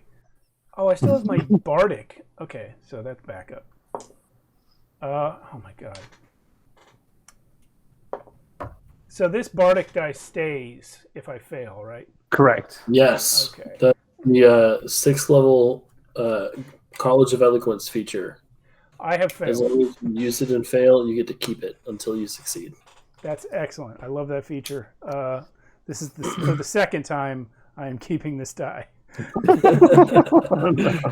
Yeah, and also for the second time my special 3rd shot misses, and I'm not going to get a 3rd shot again because I'm out of key points. Let's get that gun flu going. All right, you're passing your turn, I take it? Yeah, that's it. I'm gonna. I guess there's no point in moving. Gun fu, what do you mean? Okay, I'll step to the left. Alright, next in the initiative is William. All right. How far are we from the vampires? How far do you want to be from how far do you want to be? 60 feet from the closest. You can be 60 feet. Okay, I will run up to 60 feet. And would you say that I can get the mages and at least a couple more in a 20-foot cube? I think you could get not the mages because of how far I had them spaced out from each other. But you could get 3 of the artillery crew vampirates in a 20 cube if you wanted just most of the people. Okay. Could I maybe get the back mage and the captain? Thinking with portals and 3 dimensions, I think you can just barely. Yeah. Okay. I'll go for the 2 of them, and I will cast Fairy Fire. Okay, 2 deck saves. Yes. What am I looking to pass? The DC is a 16. Okay, so green dice is captain because they have different modifiers. Okay. I rolled a 19 and a 20 on the dice. Okay. I would like to use a reaction and Silvery Barbs Which one? on the captain. Okay. So that is a newer spell out of Strixhaven Yep. that forces him to roll with disadvantage, and I will give the captain, my captain, advantage on his okay. next Captain, my Right. cap. attack. I rolled a 15 on the dice, which means plus 3 for 18. So he's Okay. still not glowing. Still sadly. succeeds. Yeah. Unfortunate. Okay. Yeah. Sorry to hear that. Wait a second. I think for the future, I don't think you'd technically be able to do that because you are casting a spell I think you're using your reaction to cast another spell on the same turn, unless I believe mistaken. that's fine. You just can't bonus action cast a leveled spell before Is that what it a is? leveled Okay. spell. Yeah, if the spell he cast wasn't a bonus action, then that rule doesn't apply. Cool. Then we're good. Awesome. Thanks for clearing that up for me, guys. And then is anything like a wizard can technically protect his own spell with counterspell. Oh, true. Okay. If he needs to. Yeah. I just had a total lapse. Thanks for clearing that up, guys. I hope 1D&D simplifies that rule because it's gibberish the way it's written. But you don't like only being able to double cast on your main turn with action surge. Well, it's I not really that. feel like there shouldn't be the restriction there because it's a pretty heavy investment to get some way to double cast anyway. Well, to stop you from misty stepping and fireballing. It's not that I care whether you can cast more than one spell on a turn. It's that the way the rule is written is so complicated, nobody understands it without like studying. It's like if you cast a spell that's a bonus action, then any other spell on your turn, but it's ridiculous. Okay. Back to this, since I think we might go into time. We'll see. Yeah. With this combat, and I want to wrap it up in some type of closure way.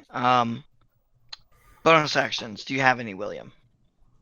Yep, I will go ahead and give out one more bardic inspiration to Temper. That's the last crew member that doesn't have one. All right then. With that being said, it is not Temper, Temper's show turn. me your handy trick. It was really great. It is the second mage's name, or not name. Turn. It's their name. It's their name. Do you guys stand like badasses exactly like 5 feet with a 5 feet gap in between each of you on the ship, or do you like? I'm pretty sure I had to run forward. Okay. Right, to get in I range. assumed I would be at the like edge of the ship, ready to jump on and. I chop just some won't fools. cast this spell because I don't have a good enough visual for how to get it. So I'm just gonna go ahead and cast Ray of Cold on you. Who's the closest? I think it's William because he's the only person that walked up. Probably. I have me. disadvantage. Yes, my cloak. I have a cloak of displacement, which is Okay. giving disadvantage. Why is the Alright. bard the closest one? Because he's the only one that walked up so far. I Yeah. had to get in range. You guys have 800 foot range with your muskets. That's why he has the cloak. I rolled like a. Oh, I have a plus 11 to hit. What the fuck? I rolled a 16. I rolled a 16. I have a plus Yeah. 11 to hit on a spell attack roll. Yeah. What the? I'm sorry, William. How does that even rolled make sense? I rolled a 5, and it. Oh no. No, where is the No, spell getting you plus guys are 11 right. from? You guys are right. Okay, I knew something was wrong. It's a 10. I miss. Thank God. Okay, cool. I felt very bad about that. I was like, bro, I rolled a 5 and this hits, and this is like a CR5 creature. What is happening? Madness. Okay, yeah, sorry about that. And it's going to take cover behind a bonk droid in the corner. Yeah, and it's going to end its turn. Did It's you going say to it pass- takes cover behind a bonk choy? A bonk droid. A now bok it's choy? Temper. Yeah, no, a droid, a A robot. gonk droid. A Gonk- bonk No. choy is a plant in Plants vs. Bok Zombies. choy. Yeah, just a obviously. giant He's cabbage. hiding behind. Anyways, it's Temper's turn. Okay, so mental picture. There are 4 goons within like 50 feet of me, probably. 60 feet? If you ran up, they would all be in 50 feet of you. If you got as close to the middle too as possible, yeah. Okay, so I have 40 feet of movement. When I rage, I get an extra 20-foot leap. Does that get me into melee? Let's say yes. Okay, then I'm gonna do that. I'm gonna kick on my rocket boots, my wing boots, and fly towards them with my battle axe in hand. And then, realizing I'm not quite close enough, I'm going to rage and go into overdrive and get 20 feet closer to them. How many of them would be within a 10-foot radius of me? 2. If you jumped in the middle, yeah, 2. Okay, well, those 2 take 3 points of fire damage. Oh no. as my overdrive exhaust fans blow up the heat, and I'm gonna chop them. Choppa. Okay. You gonna Chop the wreck? one closest to me. I'm gonna recklessly chop them. Okay. Hit me. Are these guys wearing any armor, perchance? No. They're wearing all French Napoleon era. I'm gonna do this with Great Weapon Master then. Oh. He hates the French.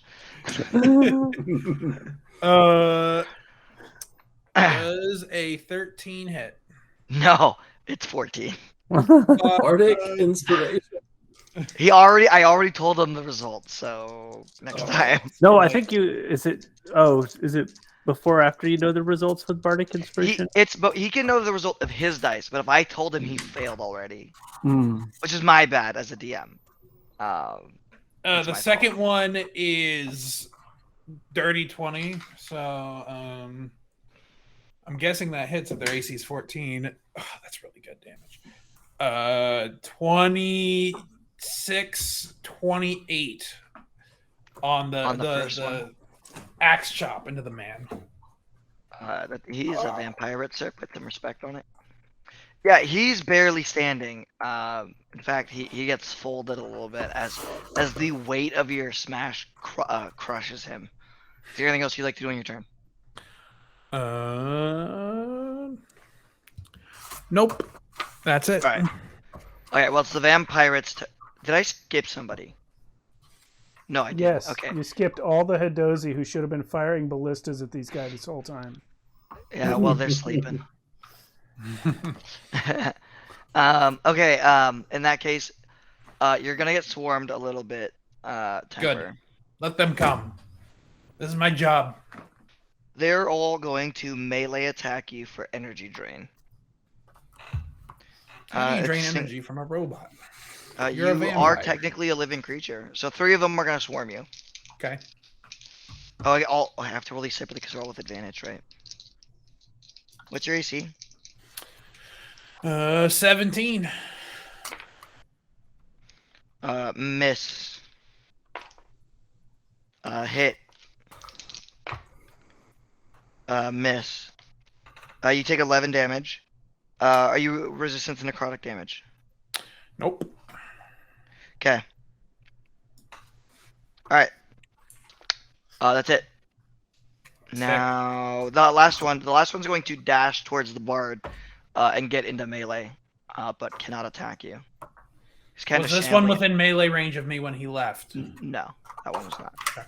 Because the 2 closest you already came to shamble on you. Now it is El Capitan's turn. All right. Seeing the one run towards William, since I have not, if anyone's going to kill William, it's me. I'm going to quickly reload, steady my aim, and fire. Oh, I'm sorry. It's the vampire captain's turn, not Captain Jack's turn. Oh, gotcha. You're Captain Jack's turn after this. Yeah, I Yeah. understand. I was like, what is happening right now? Oh, that was my bad. My bad. Sorry about that. He's going to run up, and because you are the only target in range of this, he is going to. I think I'm going to shoot you with the heavy crossbow because I think I'll do more damage. Who are you referring to? Him being Temper. Do you get advantage on your ranged attacks as well due to reckless? I would assume so because I thought it was all attacks. I think it's all attacks. I'm just looking real quick. Okay, I'm gonna say that it was a 21 though for now. And Yes. you can take 3d10 plus 3. That is combined 20 damage onto you, piercing damage. Oh, I half that. So Yep, 10. there you go. Woo. Okay. Yeah, I'm raging. and that is it. He's gonna use his bonus action to reload his crossbow. Okay. Now it is Captain Jacques. So I'll do as I said. I'll shoot the one that ran to engage, and I will roll a 26 to hit. Okay. You can sneak attack, of course. Yep. I'm gonna call this Vampire at 3. Or no, Vampire at 4, probably, yeah. He takes 32 points of damage. Oh. He takes a musket round straight in the chest, and he is knocked flat. He's not dead, but he's knocked onto his butt after the impact of that. Is there anything else you're gonna do on your turn? No, that's it. That's my bonus and regular action. Fantastic. All right, Blasty, you could finish off a couple of these guys real quick. Blasty, it's your turn. Is anyone injured within 30 feet of me? Yes. Anyone very injured within 30 feet of me? Is your speed more than 30 though? My speed is 45. Okay, yeah, there is definitely someone within 30. The very injured one is within 30 feet, but I think it's closer to 40. Whatever, it's in melee range for you. Well, let me specify it this way. The captain's still alive but hurt, right? The captain is full HP, has not been touched. Oh, I see. So who did our captain just attack? One of the casters? Yeah, one of the basic mooks actually that was shambling all over William. Okay. So there's still a spellcaster that's fully up. Yeah, it's not been shot. He hid, didn't he? He took cover. Yeah. Behind the bok choy Gong Choi, Bok Choi, Gong Choi. Yeah. Okay, can I run around Wait, there's somehow? a gong? What happens if we ring it? Can I run around somehow so that I can see around the cabbage and see the guy and get a shot on him? I want to be within 30 feet and not and angle so that he doesn't have cover from me. You can't even dash though, but yeah, you can do it. Yeah, good. Okay. Well, you're got a key points, right? That's I'm out of key points, but I have 45 speed. Yeah, you can make it. Okay. In that case, I will pull my grapple shot, which, if you read the description provided by Monty and Kelly, who created this item, it is in fact a crossbow. It's a hand crossbow. A hand crossbow in this case, so it will do damage. But I would like to find a post or a railing or something that I can brace myself against so that it will pull him and not me. Is that possible? I can't see the guy, but you want to rip the guy from behind cover, right? I want to. Is there an object you can brace yourself onto? Yeah, that's what I'm asking you because I can't see the terrain. Are you personally strong? No. Alright, this is what we're gonna do. The mage is a little bit above average in strength. Okay. And really what you need to do, there's actually a locking mechanism to where you cannot have it retract or pull you, but you will just have to rip him. So it'll be like shoving him with your second attack. Okay? Okay. So you have to hit him first, so when you roll for accuracy. So I'll let you do this, but yeah. Okay. So it'd be like if I roped him and then just pull him with my strength instead of using the grapple shot. Yeah. Okay. So yeah, but you can hit him still, yeah. 23 to hit. Yep, roll for damage. You sharpshooter? Or you didn't sharpshooter? I didn't sharpshooter at this one. This is 8 damage, piercing. Fun fact. By the way, you could have ignored the cover. You are a sharpshooter. Oh, he does just ignore it. Just as a side note. As long as it's not full cover. Yeah. Yeah. It wasn't that. It was yeah. Okay. So that's always on. Yeah. All right. How much damage was that on the mage? It was 8 damage. Okay. Okay. Now what we're both gonna do is we're gonna roll a contest of strength, and I am considered the defender. Okay. Yep. I rolled a 12 plus 1. And I have a bardic inspiration. Rolled a 14 minus 1, making it a 13 for a tie. But bardic. You have a bardic. That's now a 16. All right. What was the range that the shot was taken at? Was it 60 feet or was it? I said 30 feet is what I wanted. Okay, you can pull him 15 feet. Cool. He's no longer behind the cabbage. Yeah. The metal cabbage droid. Yep. Okay. Then, did I use my full movement to get to this spot? You did, and usually you have to use your second. Jeff, you play a grappler. When you push somebody, is it your second attack action to push them? Yeah, it just takes up an attack to pull them. Yeah. Does that grapple. fuck up what you wanted to do? Grapple or shove. They both count. They're just as a type of attacks. attack. Yeah. Yeah. Is there? Okay. Well, the reason I'm asking is if someone's within 5 feet of me, I can take an unarmed strike right now. But that's the All only right. thing Yeah. I You know can what? do. You know what? You get it. You definitely get it. On this guy or someone else? On that guy, because Oh, I like you shot him, quick pulled, and just Superman like lariated him as he came in. Hell yeah. He stepped up. You take one step, you get it. All right. So 2 hit on my unarmed strike is 27. Yeah. And I'm just going to D&D Beyond the damage. 8 damage for that. So I dealt 8 damage to him twice. Yeah. The piercing So, and then the punch.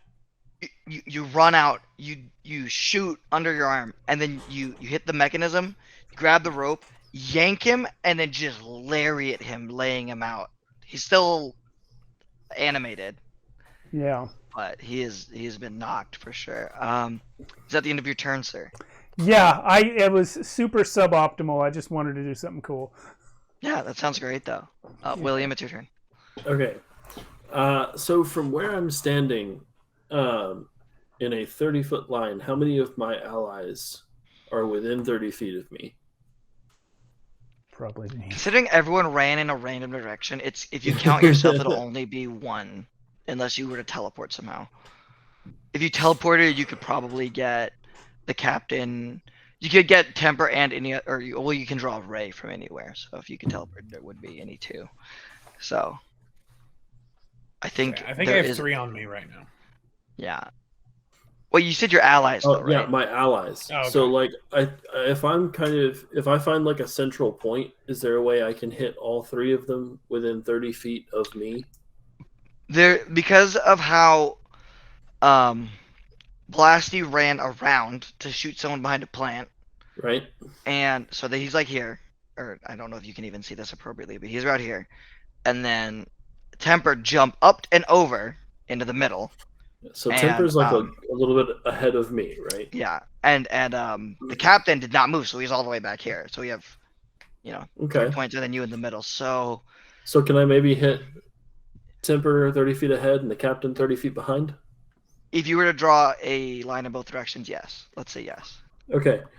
Then for my action, I just want to cast my Fey Touch spell, and as a bard, I'm going to cast Bless. Ooh. What? Why do they need to be in a straight line for that? Because it's 30 feet from me. That's So a radius. they all have to be within 30 feet from me. Got it. Well, everyone was 30 feet of you, but I misunderstood. I thought you wanted it like to a lightning bolt straight. Oh, no, I'm sorry. No, I don't need to connect them. They just need to be 30 feet from me. That was way wherever too they are. complicated for me for no reason. All of your allies are within 30 feet of you. Let's say that. Okay, in that case, I will exclude myself from the bless, and I will bless all 3 of them. Okay, I'm so sorry about that. So I've just got this nearly dead vampire next to me, and I like stand up on his chest and use him as a little stage. I'm like, you guys are awesome. You're doing so great. I love you guys. Just keep doing what you're doing. And do it maybe just a little bit better. Is it? You could help, any, you know. Any bonus actions, William? Nope. Say Okay. Okay, Yeah, everybody's fantastic. blessed. We're gonna go to the mage now that has been lariated and did get up immediately. They are going to energy drain you. Wait. Do I want to be mean? I'm gonna be mean. I'm gonna hypnotic pattern you, Blasty, in melee. I don't remember what save that is. Really quickly. Wisdom. Right? Wisdom. Okay. DC 13. 20-foot radius. I guess I could technically hit William as well if I just pivot around you, I think. Okay.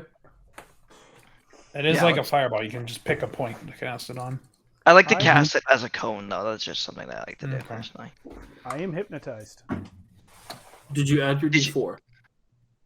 Oh, I 'Cause you're didn't, but blessed. I don't think it'll help. But I will try it because I'm at 7. I rolled a 7 total, and he was 13, right? Bro, how are you? Dude, go get new dice. I have so Wait, many dice. I've rolled a you're different one every time. Hold on, you're a monk. You've got to be wise, right? First level in fighter. I wanted all the weapons proficiencies. Oh my god, dude, that has screwed you on at least 4 occasions. You get martial weapon proficiency from multi-classing into fighter. There was a reason I went fighter first, and I forget what it is. But You it wanted was- that D10 hit die. Yeah, maybe I wanted the con saves. I don't remember. There was a reason I did fighter first and not monk first. But It is It's screwed definitely you at least screwing me 4 tonight. times tonight. It's definitely screwing me tonight. Because I was like, all right, he should be okay. It's pretty low DC, but I want to make him roll, you know. Yeah. No, Well, you got me. William passed.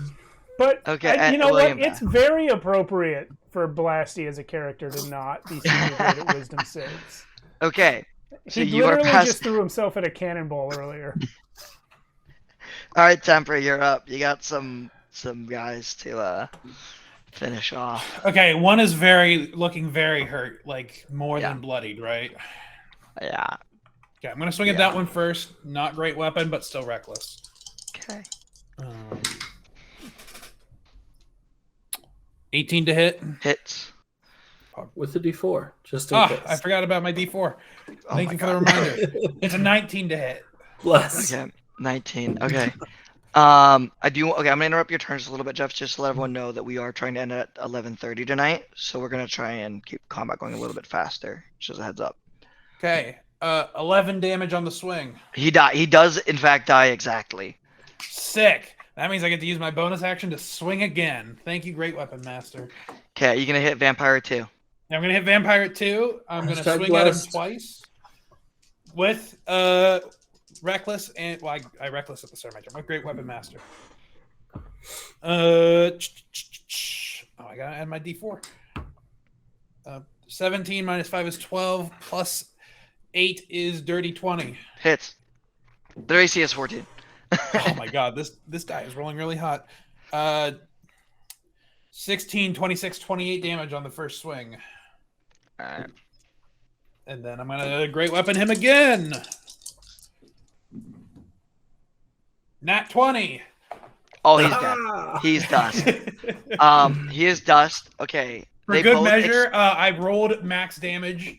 It would have been 24 plus 10 plus 5 plus 2. So he had only 11 HP left, so I think he would have taken you- 40 and turned to 40 paste.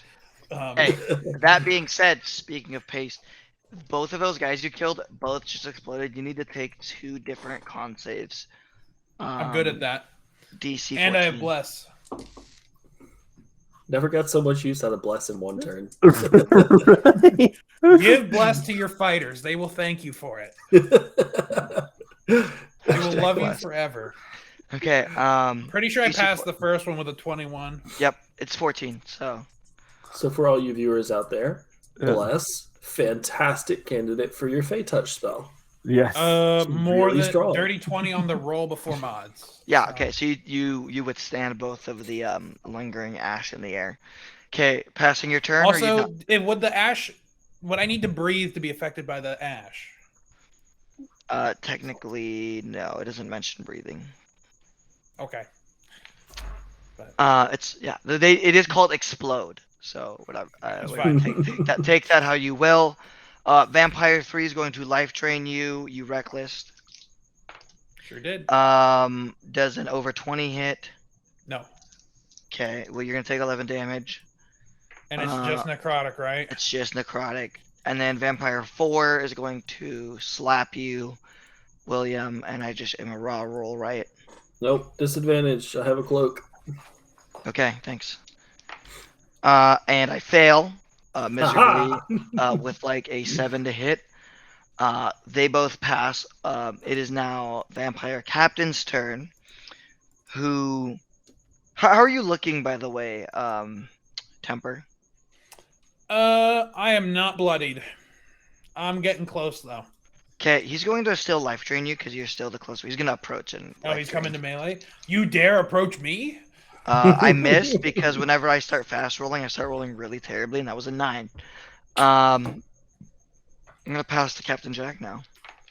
All right. So again, I'm going to steady my aim at the captain, and say, "Reap it, Murphy, you undead buzzard," and try and shoot him. And I can't tell you if used shot. the TV version. I love that Steve knew exactly what I was referencing, especially the TV edit. You used the TV edit of Young Guns to reference that quote. Yes, I did. So I rolled a 16. That hits. Did you sharpshooter? No, I was my sneak attack. So I get a 21 points of damage to the On captain. which creature? Oh, on the captain. The captain, Switch yeah. targets. Okay. Yeah. Yeah, he takes that one in great stride. He looks like his undead vigor keeps him advancing. Is there anything else you'd like to do? That's it. That was my bonus and action. So. All right, Blasty. At the end of your turn, you can repeat the wisdom saving throw, if I recall. Oh wait, I don't think so.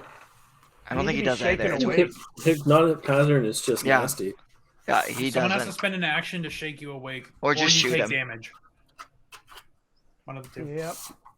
Someone fireball him. I do not have that one. All right, then. Sorry, You are out. spoony bard. You are out of commission, Blasty. Is there anything you'd like to daydream about? Just murdering the fuck out of this guy right in front of me that I've already called over to me and punched in the face, and now I'm just standing there. Yeah. I would just love to be cutting his head off. With your fist. I have one of my other Kinsei weapons is my scimitar, so I could do that. Okay. I'm actually kind of sad it's not a bayoneted rifle now. That would have been fucking awesome. I mean, we can reskin it. Then it could have been a easily. spear. Yeah. William, you're up. Okay, so this vampire in front of me has stood up now, right? And he's like Yeah. basically okay. Then I would like to use my bonus action to Misty Step. Okay. Say, all right, bye. Had enough of that. I'm gonna go over to O'Shaughnessy and just like pop him in the face a couple times. And like, hey, hello, yes. Whoa, Did hey, you jump? ha! Did I miss the second cannonball? Did you jump again? Yes, All right, well, yes, I hit jumped. that guy. Wait a minute. Oh, yeah. Gee, you know what? We just to throw this out. Fighter level screwed me again. If I had one more level of monk, I would have had stillness of mind, and I could have taken an action to just end the effect. No, that is too much. I gotta go back through and count how many times that fighter level screwed me tonight. I think it was 5. All right, Because, but I'm awake because now. I have made more than one decision at the idea that you that like you were like 6 levels of monk and then 1 level of fighter. I made Yeah. several decisions under that assumption, Yeah, and it has screwed you every time. yeah. Okay. Yes. Oh my god. Agreed. All right, vampire. Last mage. session, everything went great. Yeah. This mage, it was in melee range of you when it cast hypnotic pattern and failed to move away. So it is going to try and kill you, with a energy drain. Me? I definitely positioned him between. Yeah. The guy that punched him in the mouth. I'm Does a 12 hit? Me? No. Blasty. Not at No. all. Not at all. Okay. Well, he's just gonna run then and maybe eat an opportunity attack. Yes, he will. And it's going to be basic melee, so yeah, just unarmed strike. Okay. Yeah. Hit him. Wait, I haven't used a reaction this turn. Would you like Can to I- also hit him? Even though Well, you I wanna position try to yourself stab him. behind him, but you know. Do you whatever. have I a did. glaive? No, okay, that's fine. I was behind him. Put silvery barbs in for fun. Give you. I have rolled 10 to hit. But I have His AC bless is still. 14. I still have bless Silvery still. barbs. 1d4 for the bless. Oh, yep. Someone has I to have rolled succeed for me to silver 12 barbs. to hit. Misses. Yeah. Are we done? Are we done with the stack? I think we are. Temper, you're up. You are still engaged in melee with one creature. Isn't there a second, or isn't there a chaff in the captain? The other one is far away from you because William had teleported away. Yeah, one of Far, them was just not in on melee me. range. I mean, it's like 20 feet away. Okay, I thought there were 4 chaff, not 3. There are 4. One of them did not swarm you. One of them went to go gank the mage because he paid attention during. Have you gotten 2 kills or 1? I got so 2 far? kills. That's why I'm asking. Yes, and So you're there still should be- engaged with one. And the captain. No. There were 4. You killed 2. What does that mean? There are 2 left of basic pirates. Yeah, one's not on me. Yes, that is what I said. But the You're captain not. came up and life drained me. It's a range attack. It's a melee or ranged attack. Okay, well then I'm just gonna kill the chaff in front of me. Sorry, I was confused at what you were going on because there were more enemies than you were describing. I'm reckless thing. Great weapon master. I gotta add my bless. 12, 7, 15 to hit. Yeah, yep.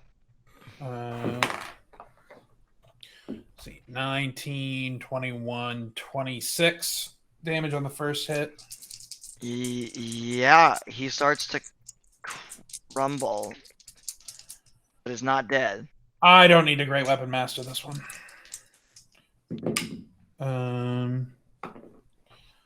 So 12. Good thing I didn't. 12 plus 8 is dirty 20.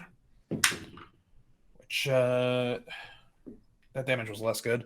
6 plus 5 is 11. Okay. Is dead. What? Don't you have another thing to do in your bonus action? I do if it's still alive. It is still alive. Bonus action, burn him for 3. He dies. And explodes in your face. Yeah.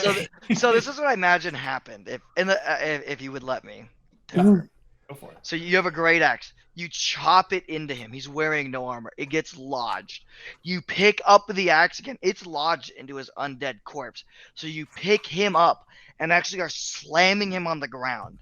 And while you're doing that, your rage apexes as you will burst into flames, causing him to burst in an explosion of death. As your axe is now on the ground, as you have just totally decimated this guy. That works for me. Do I make a con save after Yes. I killed him with fire? Yeah, absolutely. Okay, that is a 21. Okay, you're good. What is the range of explosion again? Of my rage aura? Yeah.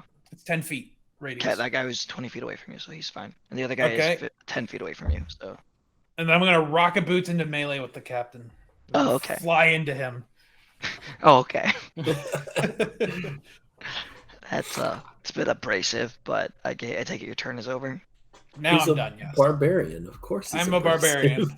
I'm going to have the last vampire take the dash action for 60 feet and try to run.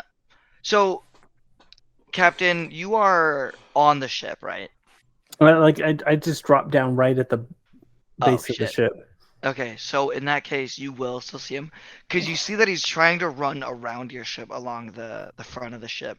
So he almost makes it around the corner, but he does stop just where you would be able to shoot him on your Is this turn. the captain moving? No, this is the last vampire, standard Okay. vampire. The last little goon. Yeah, he's trying to. He's preservation is kicked in, and he's trying to make it to the lifeblood. It is the vampire captain's turn now, and I will say I was very disappointed in using these guys, as cool as their name is, because he's going to life drain for a 21 to hit. Okay. Oh shit, his does way more damage. You take 22 damage. Ow. I should have. I'm a robot. I don't feel pain, but ow. And he's going to stay in melee because he is a little bit more seasoned. Yeah. So he goes up and you just feel him. You feel him reaching into your core, because the thing about vampires is they don't just feed off of blood. They actually don't explicitly. They feed off of the life force that all sentient creatures share in common. So you feel him reach deep into your soul and pull on it as if you were just being pulled from the inside out. And he's gonna end his turn. Okay. Captain, my captain. So seeing this one vampire trying to flee without missing a beat, Captain Jack pulls out his pistol from inside, while still holding the musket, and then will just shoot him as he runs. If you hit him, he will die, just for the record. Steady aim and fire with a 27 with a nat 20. He explodes, and the ship is now covered in dust. At least that section of the ship.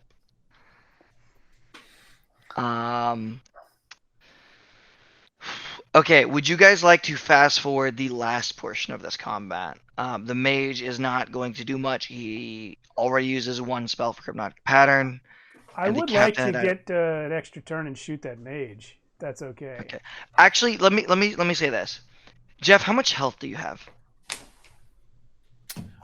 32. We're gonna play out until the captain's next turn. Okay. Because there's a chance I can kill Jeff.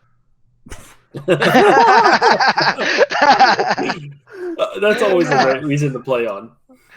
But after that, it'll. I don't think there's any chance of anyone else killing anybody. Okay, Blasty, go ahead and get your sweet justice on this guy. All right. So yeah, I'm just taking the musket off my back to shoot this guy. I have rolled. And by the way, you asked earlier why my musket is getting plus 12. That's because of the fighter level. That's the archery fighting style. Plus 2 musket and the Kinsei shot. So it's like, yeah, that's where all that's coming from. So it has been screwing me, but it's also been helping me the whole time. Anyway, so that's and I still have bless, so that's a 19 to hit. Lands. Second shot. So the first shot, I'm gonna roll damage just in case I kill this guy. I didn't sharpshooter this one, so it's 10 damage. Okay, he is still standing. You hit him, and you hear the sounds of pain, but he's actually still pretty well off. I'm just gonna shoot him again, and I'm right in front of him, so I figure I'm just pulling the other trigger. Yeah. Sure. Oh, he tried to run, didn't he? Or he ran a little bit, didn't he? Yeah. Okay, he's still only 5 feet away. Or I guess he's 30 feet away, I guess. This time I hit him a lot, so that damage is going to be more. 16. Damage? Yeah. Yeah, he's bloodied, and that slowed his pace. Even if he dashes, he won't make it to a life pod. He's okay. I'm gonna catch up to him, and unarmed strike him. Okay. Yeah. I'm gonna roll bless because that's only 13. 15 to hit. That hits. Yes. I'm sorry. Oh, okay.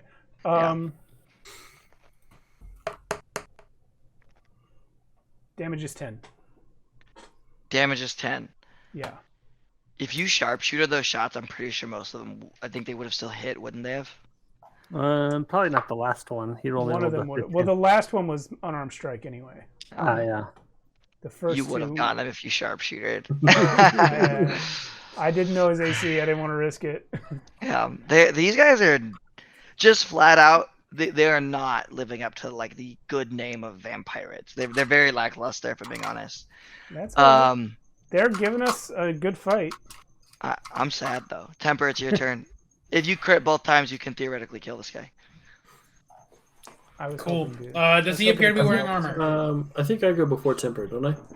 Yeah. Oh, William, I'm so sorry. I'm so sorry. That's all right. I was excited. That's all right.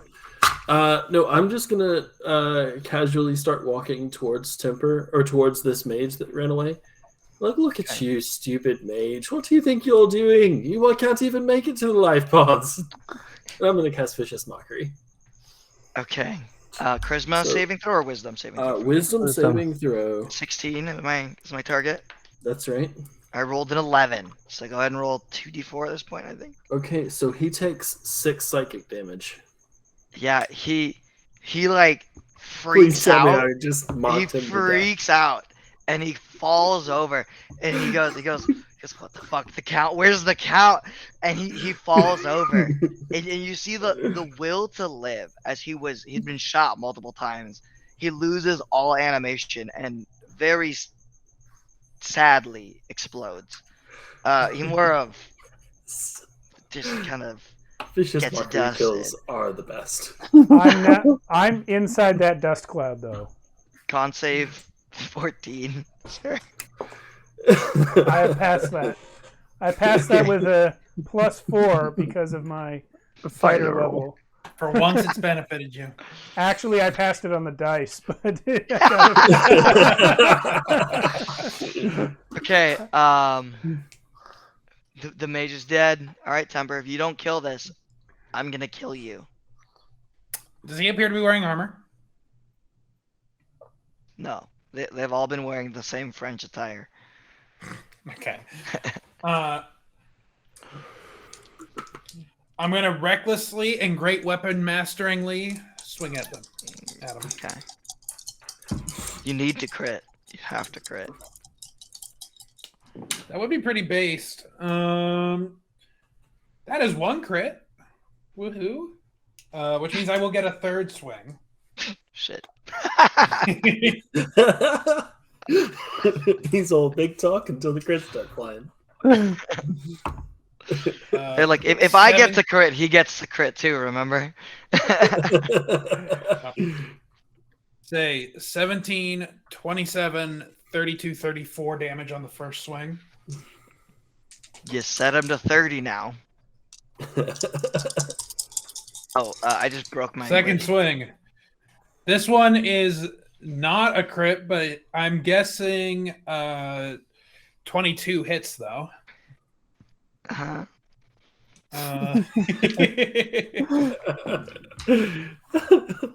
Okay. 12, 22, 24 damage. I'm standing. You better miss. And then last swing, I'm not great weapon mastering this one. Nah, you have to. Nope. Miss. 25 to hit plus All right. 3 is 28. No. Okay, you killed him. Get him! 6 plus 2 is 8 damage. Okay, Blam! he's dead. The dust settles.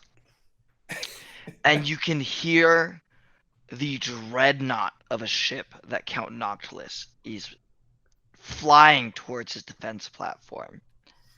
You would all be shitting your pants, and you might still be, when you hear that same psychic roar that you had heard earlier. As it is now closer, as the skirmish has taken up quite some time, you see an ancient lunar dragon screaming, "I can smell my child! Where is he? Do you have him?" As this dragon is in a frenzy and gets tangled with this ancient dreadnought ship. And that is where we're going to end the session and wrap things up on a cliffhanger. If we ever revisit this, we can, but it is Nice. unlikely. Wait, who's up for session 3 sometime, huh? I'm good. I'm gonna make Cody do this. Oh man, that was great. Yeah, I'm Yeah, good. great job, guys. Let's level up and call it a campaign. It only took him a full year and a half to get me on the books with what I promised him. Wait, to no. DM me. It's Spelljammer's only been out for like 3 months. But I promise you I would DM something for you as far back as the first Blades in the Dark session. I remember my promises. Yeah. So- That's cool though. so Yeah. yeah. Thanks guys. The next Merkborg session is scheduled for a week from tonight. Kenny, can you still do that? I was going to ask everyone. Yeah, I think so. I gotta 'Cause check. I started just getting kind of unilateral with when I was scheduling things. So hopefully Jason and Dean can do it. If not, I don't know what. And then apparently the week after that, we're doing Blades in the Dark. So now I'm on call now. Okay, I'll put it in my calendar. You said it, man. You brought it up. And that's as far as the schedule goes for now. But this Friday coming up, we have session 2 of Cyberpunk Red Homecoming, run by Alan. So that'll be fun. And thanks everyone for watching. No. Thanks, guys. It was a blast. And thank you, Cody. Yeah, great job, Thank Cody. you. Thank you for Thanks. being I'm glad you guys had fun. All right.